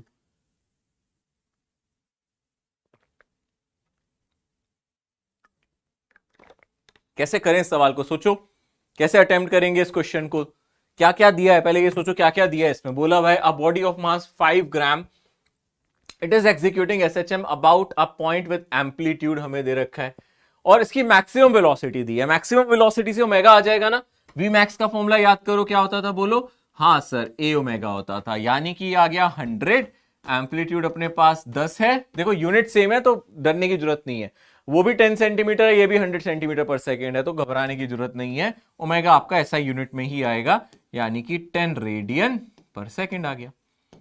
अब तो सिंपल है, अब आपको उसकी वेलोसिटी निकालनी है, फिर अगर आपको निकालनी है उसकी वेलोसिटी दी है सॉरी, और आपको डिस्टेंस निकालना है, तो आप फिर से फॉर्मूला यूज कर लो, v is equals to omega root of A square minus x square. तो आप यहां से देखो, अगर आप स्क्वायर कर दो बोथ साइड, तो आप बोलोगे जो वेलोसिटी का अपना स्क्वायर है वो आ जाएगा कितना, यहां से स्क्वायर कर दो, ऐसी इक्वेशन बन जाएगी ना, v square is omega square, और यहां से आ जाएगा a square minus x square. तो अगर आप ध्यान से देखो, वी स्क्वायर आ जाएगा आपका 2500, वेलोसिटी का जो स्क्वायर है ना, और आप लोगों को एम्पलीट्यूड दिया है इस क्वेश्चन में, एम्पलीट्यूड दिया है 10, है ना, यहां से ओमेगा स्क्वायर तो आप निकाल ही लोगे, 100 है ना, ओमेगा स्क्वायर तो आपको पता ही है, यहां से कितना है आपका 100 है। और कितना आ जाएगा, एम्पलीट्यूड की अगर बात करोगे तो एम्पलीट्यूड हम लोगों को दिया हुआ है 10, तो यहां से ये भी आ जाएगा आपका 10 का स्क्वायर माइनस एक्स स्क्वायर, ठीक है ना। तो ये कितना बन जाएगा, आप 2 जीरो से कैंसिल कर दोगे 25, ये आ जाएगा 100 माइनस एक्स स्क्वायर, तो आपका यहां से एक्स स्क्वायर आ जाएगा 75, यानी कि एक्स रूट 75 आ जाएगा, जिसको आप 5√3 कह सकते हो, ठीक है। सिंपल सवाल है, ये इसका जवाब हो जाएगा। देख रहे हो आप लोग, मैं जस्ट रिकैप करा रहा हूं ये, ठीक है। ओके, डैम्ड हार्मोनिक ऑसिलेशन, इसमें क्या होता है, डैम्ड का क्या मतलब है, ये देखो ये जनरल है, रियलिटी में तो डैम्ड ही होते हैं। आप देखते हो कोई भी, अगर आप पेंडुलम को ऑसिलेट करते हो, थोड़ी देर बाद वो धीरे धीरे धीरे धीरे धीरे धीरे करके रुक ही जाता है, उसको डैम्पिंग बोलते हैं। मतलब जो आपका एम्पलीट्यूड टाइम के साथ कम होता जाता है उसको ही डैम्पिंग बोलते हैं। डैम्पिंग का मतलब यही है, एनर्जी का वक्त के साथ डिक्रीज होना, एनर्जी या एम्पलीट्यूड का टाइम के साथ कम होना, इसी को डैम्पिंग कहते हैं। एम्पलीट्यूड का डिक्रीज होना, ये डैम्पिंग है, वक्त के साथ, है ना, डिक्रीज होना, जो टाइम के साथ ये कम होता जाएगा, यही चीज हमारी डैम्पिंग कहलाती है, ठीक है। अब डैम्पिंग होगी क्यों, अगर हम ध्यान से देखें, जैसे हम स्प्रिंग मास सिस्टम की भी बात कर रहे हैं, मान लो ये मेरा स्प्रिंग मास सिस्टम है, हम तो आइडियल सिस्टम लेते हैं, हम स्प्रिंग मास सिस्टम में क्या लेते हैं, बोलो, हम आइडियल सिस्टम लेते हैं। मान लो ऑब्जेक्ट मेरा राइट साइड जा रहा है v वेलोसिटी से, तो लेफ्ट साइड इसको एक फोर्स मिलेगा, एक एक्स्ट्रा फोर्स मिलेगा, जैसे विस्कस फोर्स होता है ना, वैसे इसको भी एक एक्स्ट्रा फोर्स मिलेगा आपसे, और वो जो फोर्स होगा वो इसको रोकेगा। जैसे विस्कस फोर्स होता है तो इसको एक फ्रिक्शन की तरह फोर्स मिलेगा, इसको एक एक्स्ट्रा फ्रिक्शन मिलेगा। वो फ्रिक्शन क्या होगा, वो प्रोपोर्शनल होगा वेलोसिटी के। यानी कि अगर अब एसएचएम कराऊंगा तो एसएचएम सिंपल नहीं है, पहले एसएचएम में कुछ नहीं होता था, सिंपल हम लिखते थे force is equals to minus के एक्स। अब दो फोर्सेस लगेंगे, मान लो अगर ऑब्जेक्ट आगे जा रहा है तो पीछे फ्रिक्शन, अगर ऑब्जेक्ट पीछे जा रहा है तो आगे की तरफ फ्रिक्शन, तो उसको फ्रिक्शन यानी कि हवा का झोंका उसको रोकेगा। अब आपका जो फोर्स होगा वो आपका माइनस के एक्स और माइनस बी लगेगा। बी कुछ कांस्टेंट है ना, बी कुछ कांस्टेंट है जो आपका डैम्पिंग कांस्टेंट कहलाता है ना। बी को आप डैम्पिंग कांस्टेंट कहते हो, जो आपके सिस्टम से एनर्जी को चूस लेगा बाहर, थोड़े टाइम के बाद ये एनर्जी को बाहर ले जाएगा, डैम्पिंग कांस्टेंट। अगर ये बहुत ज्यादा है तो ऑब्जेक्ट जल्दी रुक जाता है, 2-3 बार वाइब्रेट करेगा, रुक जाएगा। अगर डैम्पिंग कम है तो ये थोड़ी देर तक उसको वाइब्रेट करने देगा, और डैम्पिंग बहुत कम है तो सेम एम्पलीट्यूड पे वाइब्रेट करता रहेगा, ठीक है ना। तो यहां से हमारी इक्वेशन बनेगी ma is equals to minus के x minus B into D x by D T. यानी कि हम इसको ऐसे भी लिख सकते हैं, m into d square x by D t square, है ना, इज इक्वल्स टू माइनस के x minus b d x by D t. कुछ इस तरीके की इक्वेशन बनेगी, पर अब आपको फिर से सॉल्व नहीं करना है, आपको इसका जनरल सॉल्यूशन लिखना है। इसका जनरल सॉल्यूशन होगा x is equals to a, और फिर आप लिखोगे कुछ साइन, है ना, फिर आप क्या लिखोगे, कुछ साइन, और यहां से मैं इसको लिख रहा हूं कुछ a डैश लिख रहा हूं, ठीक है ना, a डैश साइन, मैं बता रहा हूं वो a डैश क्यों लिखूंगा, a डैश साइन, और इसकी कुछ फ्रीक्वेंसी बदल जाएगी ओमेगा टी प्लस वही जो इनिशियल फेज होता है फाई। ये आपका जनरल सॉल्यूशन निकलता है। आप कहोगे सर यहां ओमेगा डैश सबसे पहले डिस्कस करो, ओमेगा डैश क्या है।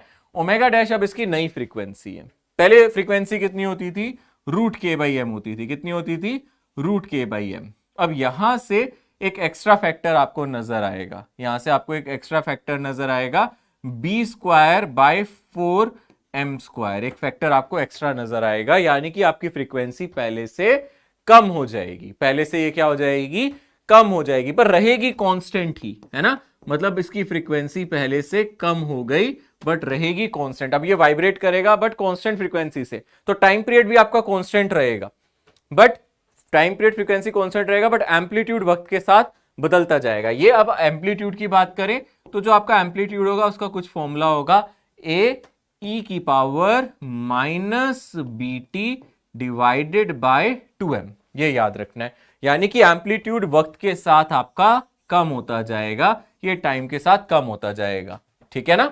यानी कि पहले जब आप एसएचएम पढ़ते थे, नो डैम्पिंग, जब कोई डैम्पिंग नहीं होता था तो आप ऐसे पढ़ते थे, अगर कोई डैम्पिंग नहीं है तो ऑब्जेक्ट ऐसे ऐसे इसका एम्पलीट्यूड वेरी करता रहता था। अगर आप पोजीशन टाइम ग्राफ बनाते थे तो ऐसा बनता था।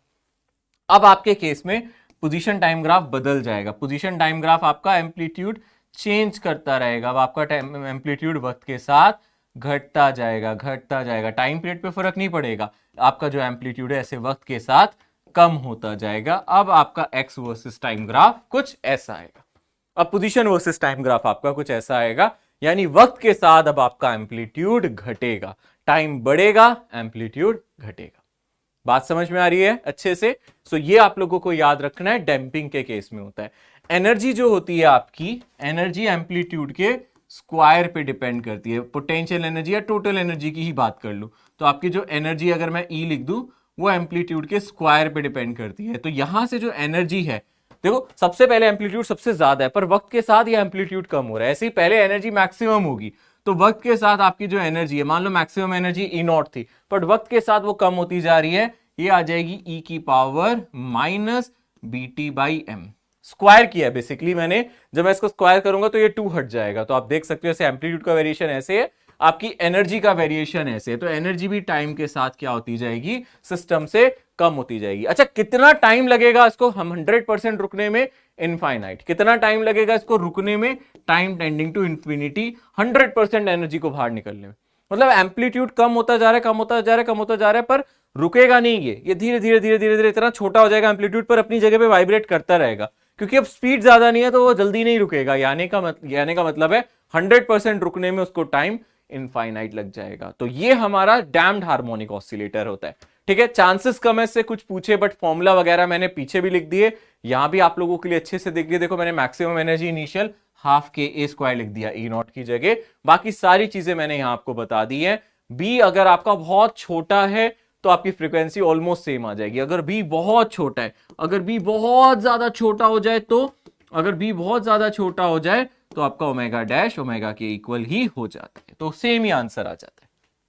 इसके बाद देखो फोर्स्ड ऑसिलेशन के बारे में मैं कहूं कि बहुत ही कम चांसेस है, मेरे पर छोड़ नहीं रहे, हम फॉर्मूला जरूर एक बार देख जाते हैं। मान लो कुछ एक आध क्वेश्चन अगर आ गया, वैसे नहीं आएगा मेरे हिसाब से, बट स्टिल फिर भी क्योंकि एनसीईआरटी में दिया हम उसको स्किप नहीं कर रहे। तो फोर्स्ड ऑसिलेशन में क्या होता है भाई, कोई चीज अपनी जगह से ऑसिलेट कर रही है। जैसे मान लो एक पेंडुलम है, आपने कहा हाँ सर पेंडुलम ऑसिलेट करता है, तो उसकी एक अपनी फ्रीक्वेंसी होती है ना ऑसिलेट करने की, होती है ना, है ना, पेंडुलम की एक अपनी फ्रीक्वेंसी होती है। फिर मैंने कहा नहीं मुझे अपने हाथ से पकड़ के ऑसिलेट कराना है जबरदस्ती, अरे वो अपना आप ऑसिलेट कर सकता है भाई, पर फिर तुम अपने हाथ से कर रहे हो तो इसका मतलब तुम फोर्स ऑसिलेशन कर रहे हो, तुम उसको मजबूर कर रहे हो ऑसिलेशन करने पे, तुम उसको अपनी फ्रीक्वेंसी पे ऑसिलेट करने की इजाजत नहीं दे रहे, आप अपने हाथ से कर रहे हो। जो मैं फोर्स लगा रहा हूं ना वो भी ऑसिलेटिंग फोर्स है, क्योंकि ऐसा नहीं है मैंने सिर्फ आगे ही धक्का दिया, मैं फिर उसको खींच भी रहा हूं, मैं अपने हाथ से ऑसिलेशन करा रहा हूं, तो मैं जो फोर्स लगा रहा हूं उसका भी कुछ ना कुछ फ्रीक्वेंसी होगा। तो यहां 2 फ्रीक्वेंसी होंगे, एक फ्रीक्वेंसी जिससे ऑब्जेक्ट ऑसिलेट करता है, जैसे पेंडुलम की फ्रीक्वेंसी आप जानते हो, √L/G पढ़ा है ना आपने, है ना, एंगुलर फ्रीक्वेंसी की बात कर रहा हूं। वैसे हर एक ऑब्जेक्ट की अपनी नेचुरल फ्रीक्वेंसी होती है जिससे वो ऑसिलेट करता है, बट अगर आप उसको फोर्स करोगे तो वो उस फ्रीक्वेंसी से ऑसिलेट करेगा जो फ्रीक्वेंसी आप उसको जबरदस्ती दे रहे हो, इसलिए उसको फोर्स ऑसिलेशन कहते हैं। ऐसे में आप लोगों को बस ये याद रखना है एक एम्पलीट्यूड का फॉर्मूला, कि एम्पलीट्यूड ये हो सकता है, अगर आप ध्यान से किसी को फोर्स कर रहे हो तो हो सकता है आप उसको आगे की तरफ धक्का दे रहे हो, वो पीछे आना चाह रहा है। सोचो मैं उसको आगे धक्का दे रहा हूं, वो पीछे होना जा रहा है, तो इसका मतलब उसका एम्पलीट्यूड ज्यादा नहीं बढ़ पाएगा, फिर वो एक दूसरे से ऑब्स्ट्रक्ट करेंगे। पर ये सोचो अगर वो आगे ही जाना चाहता है और मैं धक्का भी आगे दूं, और फिर जब वो पीछे आना चाहता है तो धक्का मैं पीछे दूं, अगर ऐसा करता जाऊं तो मैं सिस्टम की एनर्जी बढ़ाता रहूंगा, तो बढ़ते बढ़ते एनर्जी कहां पहुंच जाएगी, इंफिनिटी तक। सोचो अगर मेरे अप्लाइड फोर्स की फ्रीक्वेंसी किससे मैच कर जाए, नेचुरल फ्रीक्वेंसी से, है ना, जो फ्रीक्वेंसी मैं दे रहा हूं, जो फ्रीक्वेंसी मैं अप्लाई कर रहा हूं, है ना, जो फ्रीक्वेंसी मैं अप्लाई कर रहा हूं, जो मैं फ्रीक्वेंसी लगा रहा हूं, है ना, जो फ्रीक्वेंसी मैं अप्लाई कर रहा हूं वो मैच कर जाए नेचुरल से, है ना, वो क्या हो जाए, वो मैच कर गई, अगर वो मैच कर जाए नेचुरल से, नेचुरल का मतलब जो ऑब्जेक्ट की अपनी फ्रीक्वेंसी होती है, ठीक है ना, अगर वो उससे मैच कर जाए तो ऐसे केस में क्या होता है, अगर वो उससे मैच कर जाए तो आपका एम्पलीट्यूड कहां तक जा सकता है, आपके सिस्टम की एनर्जी बढ़ती जाएगी, तो आपका एम्पलीट्यूड कहां तक जा सकता है, बोलो, इंफिनिटी तक। वो फॉर्मूला देखो यहां लिखा हुआ है, उसने ये लिखा है एम्पलीट्यूड का फॉर्मूला, ये कुछ फोर्स है जो मैं अप्लाई कर रहा हूं उसका मैग्नीट्यूड है, और आप देख सकते हो यहां कुछ फ्रीक्वेंसी लिखी है। तो अगर आप ध्यान से देखोगे, अगर आपकी ये दोनों फ्रीक्वेंसी मैच कर जाती है, रेजोनेंस आ जाता है, तो आपका एम्पलीट्यूड बढ़ता रहेगा, बहुत ज्यादा बढ़ सकता है। इस केस में आपकी एनर्जी अगर डिसिपेट नहीं हो रही, अगर कोई आपको रोकने वाला फोर्स नहीं लगा। देखो यहां हर तरीके के फोर्स है, एक फोर्स जो उसको रोक रहा है, एक फोर्स जिससे मैं उसको ऑसिलेट करा रहा हूं। मान लो अगर कोई फ्रिक्शन फोर्स नहीं है, आप उसका एम्पलीट्यूड बढ़ाते जा रहे हो तो एम्पलीट्यूड कहां तक जा सकता है, इंफिनिटी तक, है ना। यानी कि अगर आप इसको थोड़ी देर के लिए भूल जाओ, थोड़ी देर के लिए इसको भूल जाओ और ओमेगा को ओमेगा डी से इक्वेट कर दो। आप बोलो सर यहां ओमेगा वो फ्रीक्वेंसी है जो आप लगा रहे हो और ओमेगा डी दूसरी फ्रीक्वेंसी है, तो अगर ये दोनों बराबर हो गई तो नीचे जीरो हो जाएगा, एम्पलीट्यूड इंफिनिटी हो जाएगा। बट आप कहोगे इसके साथ साथ एक और फ्रीक्वेंसी यहां लगती है, दूसरी फ्रीक्वेंसी कौन सी है, क्योंकि ये डैम्प हो रहा है, साथ के साथ क्या हो रहा है, कोई विस्कस फोर्स इसको रोक रहा है, ठीक है ना। सो यहां से आप कहोगे सर कोई सवाल आ सकता है कि एग्जाम में, तो मैं आपको बस ये कह रहा हूं कि ऐसा सवाल आ सकता है। मान लो एक बहुत कॉमन सवाल है, अगर दो पेंडुलम है, अगर हम इसको इससे टक्कर मार रहे हो इस पेंडुलम से, है ना, एक दूसरे दो पेंडुलम है, ये पेंडुलम ए है, ये बी है, ये सी है। अगर ए और बी की लेंथ सेम है तो ए अगर बी को धक्का मारेगा तो बी मैक्सिमम एम्पलीट्यूड ले सकता है। बट ए और सी की अगर लेंथ सेम नहीं है, ए सी को धक्का मारेगा तो सी बहुत ज्यादा एम्पलीट्यूड नहीं लेगा। क्या रीजन है, ए ने बी को धक्का मारा, इन दोनों की लेंथ आपने बोली सेम थी, इसकी लेंथ अलग थी। ए ने बी को धक्का मारा क्योंकि इन दोनों की नेचुरल फ्रीक्वेंसी सेम है, तो ए अगर बी को धक्का मारेगा तो बी बहुत ज्यादा एम्पलीट्यूड ले सकता है। बट अगर ए सी को धक्का मारेगा तो सी उतना ज्यादा एम्पलीट्यूड नहीं ले सकता, क्योंकि इन दोनों की जो फ्रीक्वेंसी अलग होगी। वही इसकी फ्रीक्वेंसी रूट एल बाई जी, इसकी भी रूट एल बाई जी, इसकी अलग है ना। तो ऐसा सवाल आ सकता है, एक छोटा सा सवाल आ सकता है कि अगर आपकी फ्रीक्वेंसी मैच कर जाती है तो एक ऑब्जेक्ट दूसरे को ज्यादा एम्पलीट्यूड दे सकता है। सिर्फ इतना ही आप लोग अगर करके जाओगे तो भी आपका सवाल हो जाएगा। फोर्स से मुझे नहीं लगता कुछ ज्यादा बनता है, ठीक है ना। अब चर्चा करते हैं कि अभी तक हमने क्या पढ़ा। ये पूरा चैप्टर हमने कंप्लीट किया। मैंने आपको एसएचएम की जनरल इक्वेशन से स्टार्ट कराया था। सबसे पहले मैंने बताया था फोर्स प्रोपोर्शनल होता है एक्स के, और फोर्स इज इक्वल्स टू होता है माइनस कुछ कांस्टेंट टाइम्स एक्स। आपने देखा स्टार्टिंग से लेके यहीं तक हमारी सुई अटकी है। अब एक्स डायरेक्शन को बता रहा है, वाई डायरेक्शन में भी कर सकते हो, जेड में भी कर सकते हो, जरूरी नहीं है कि आप एक्स से ही चिपके रहो। वाई डायरेक्शन में भी तो हो सकता है, एक्स में भी हो सकता है, किसी में भी हो सकता है। एक्स का मतलब है पोजीशन या डिस्प्लेसमेंट और ये है फोर्स। ऐसे केस में आप एक्सेलरेशन को क्या लिखते थे, minus C by m into x, और ओमेगा को आप लिख लेते थे रूट सी बाई एम। हम हर सवाल में यही करते आ रहे हैं, जितने भी एसएचएम के क्वेश्चन किए हैं ये आप कंडीशन को फॉलो करते आ रहे हो। और जनरल सॉल्यूशन एक्स का मैंने आपको बताया ही था, वो साइन की टर्म्स में हो सकता है, x is equals to a sine omega t plus phi. ये अपना कुछ जनरल सॉल्यूशन एसएचएम में होता है, ये अपना जनरल सॉल्यूशन होता है भाई। आई बात समझ में, ये अपना जनरल सॉल्यूशन होता है, ठीक है। और क्या पढ़ा हम लोगों ने पढ़ा क्या वेलोसिटी और पोजीशन का रिलेशन है, v is equals to omega root a square minus x square. ये रिलेशन हमने अच्छे से पढ़ा है, बहुत सारे सवाल किए हैं। मैंने आपको v मैक्स का फॉर्मूला बताया, आपने बोला a ओमेगा। फिर मैंने आपको a मैक्स का फॉर्मूला बताया, वो हमारा हो गया था ओमेगा स्क्वायर a। याद है, ये दोनों फॉर्मूला आपको याद है, ये दोनों फॉर्मूला हम लोगों ने पढ़े थे, याद आ गई अच्छी तरीके से, है ना। और क्या किया था हम लोगों ने, हमने सर्कुलर मोशन भी पढ़ा था। फिर मैंने बोला था सर्कुलर मोशन एसएचएम नहीं होता, पर इसका प्रोजेक्शन अगर हम देखेंगे वो एसएचएम होता है। फिर मैंने आपको कुछ और चीजें बताई थी। मैंने कहा था अगर आप टाइम की बात करो तो जीरो से लेके ए तक जाने में जो टाइम लगता है वो कितना लगता है, यहां से लेके यहां तक जाने में जो टाइम लगता है वो कितना लगता है, t/4। पर यहां से आधे में a/2 तक जाने में जो आपको टाइम लगता है वो कितना लगता है, t/12। और यहां से यहां आने में जो टाइम लगता है वो कितना लगता है, t/6। याद है, ये कुछ बातें मैंने आपको बताई थी, इसको भी आपको अच्छे से याद रखना है। ये वाली बात भी याद है अच्छे तरीके से, ये भी मैंने आपको अच्छे से सिखाया था, है ना। इनिशियल फेज निकालना मैंने आपको सिखाया था, ठीक है। एनर्जी के बारे में मैंने बताया था, मैंने एवरेज काइनेटिक एनर्जी का फॉर्मूला बताया था, एवरेज पोटेंशियल एनर्जी का फॉर्मूला बताया था, वो होता था 1/4 KA² होता था ना। टोटल एनर्जी, इसका ग्राफ वगैरह पढ़ाया था, टोटल एनर्जी हाफ KA² होती थी।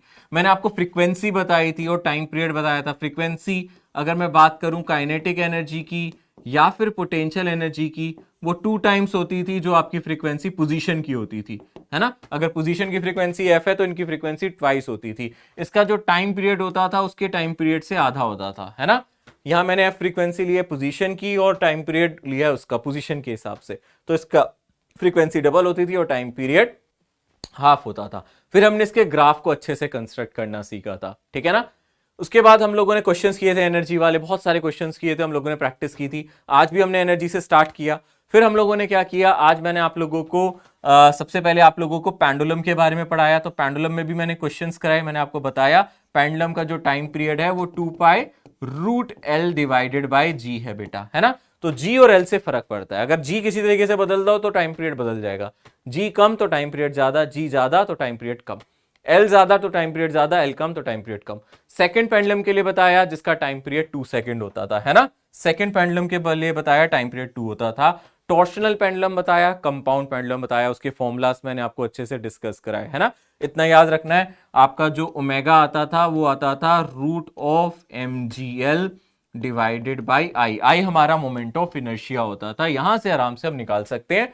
एल होता था हमारा सेंटर ऑफ मास से एक्सिस का डिस्टेंस, एल होता था सेंटर ऑफ मास से एक्सिस का डिस्टेंस। तो ये पूरी कहानी डैम्प्ड वगैरह तो अभी जस्ट पढ़ाई ही है, ये पूरी कहानी इस पूरे चैप्टर में हमने की है। क्वेश्चंस हमने मैक्सिमम प्रैक्टिस करने। अच्छा, स्प्रिंग के कॉम्बिनेशंस मैंने नहीं बताए, बट याद मतलब लेक्चर में बताए थे, अभी नहीं बताए, वो आपको पहले से आते थे, इसलिए उस पर ज्यादा चर्चा नहीं करेंगे, बट आपको पता है वो।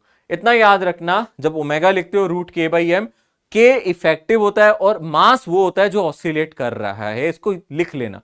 जब हम ओमेगा को कभी भी रूट के बाई एम लिखते हैं ना बच्चे, कभी भी ओमेगा को जब हम रूट के बाई एम लिखते हैं स्प्रिंग मास सिस्टम में, इतना याद रखना, के इफेक्टिव के होगा स्प्रिंग्स का, एम वो मास होगा जो ऑसिलेट कर रहा है, जो मास ऑसिलेट करेगा ये वही रहेगा, ठीक है ना। अच्छे से अब आप इसको देख सकते हो, और मुझे लगता है अब हम लोगों को इस लेक्चर को यहीं खत्म करना चाहिए और आप लोगों को प्रैक्टिस करनी चाहिए। डीपीपीस को आप लोग अटेम्प्ट करना, एक बार अच्छे से देखना, उसमें कुछ प्रीवियस ईयर के क्वेश्चंस भी हो सकते हैं, या फिर हो सकता है उसमें कुछ क्वेश्चन मैंने पहले वाले लेक्चर्स के भी डाले हो प्रैक्टिस करने के लिए, ठीक है। सो अब आप लोग क्या करो, अच्छे से उनको प्रैक्टिस करो और प्रीवियस लेक्चर्स को भी रिवाइज करो, क्योंकि बहुत जल्द आपका टेस्ट आने वाला है 5 फरवरी को। सिलेबस मैंने पहले ही बताया हुआ है।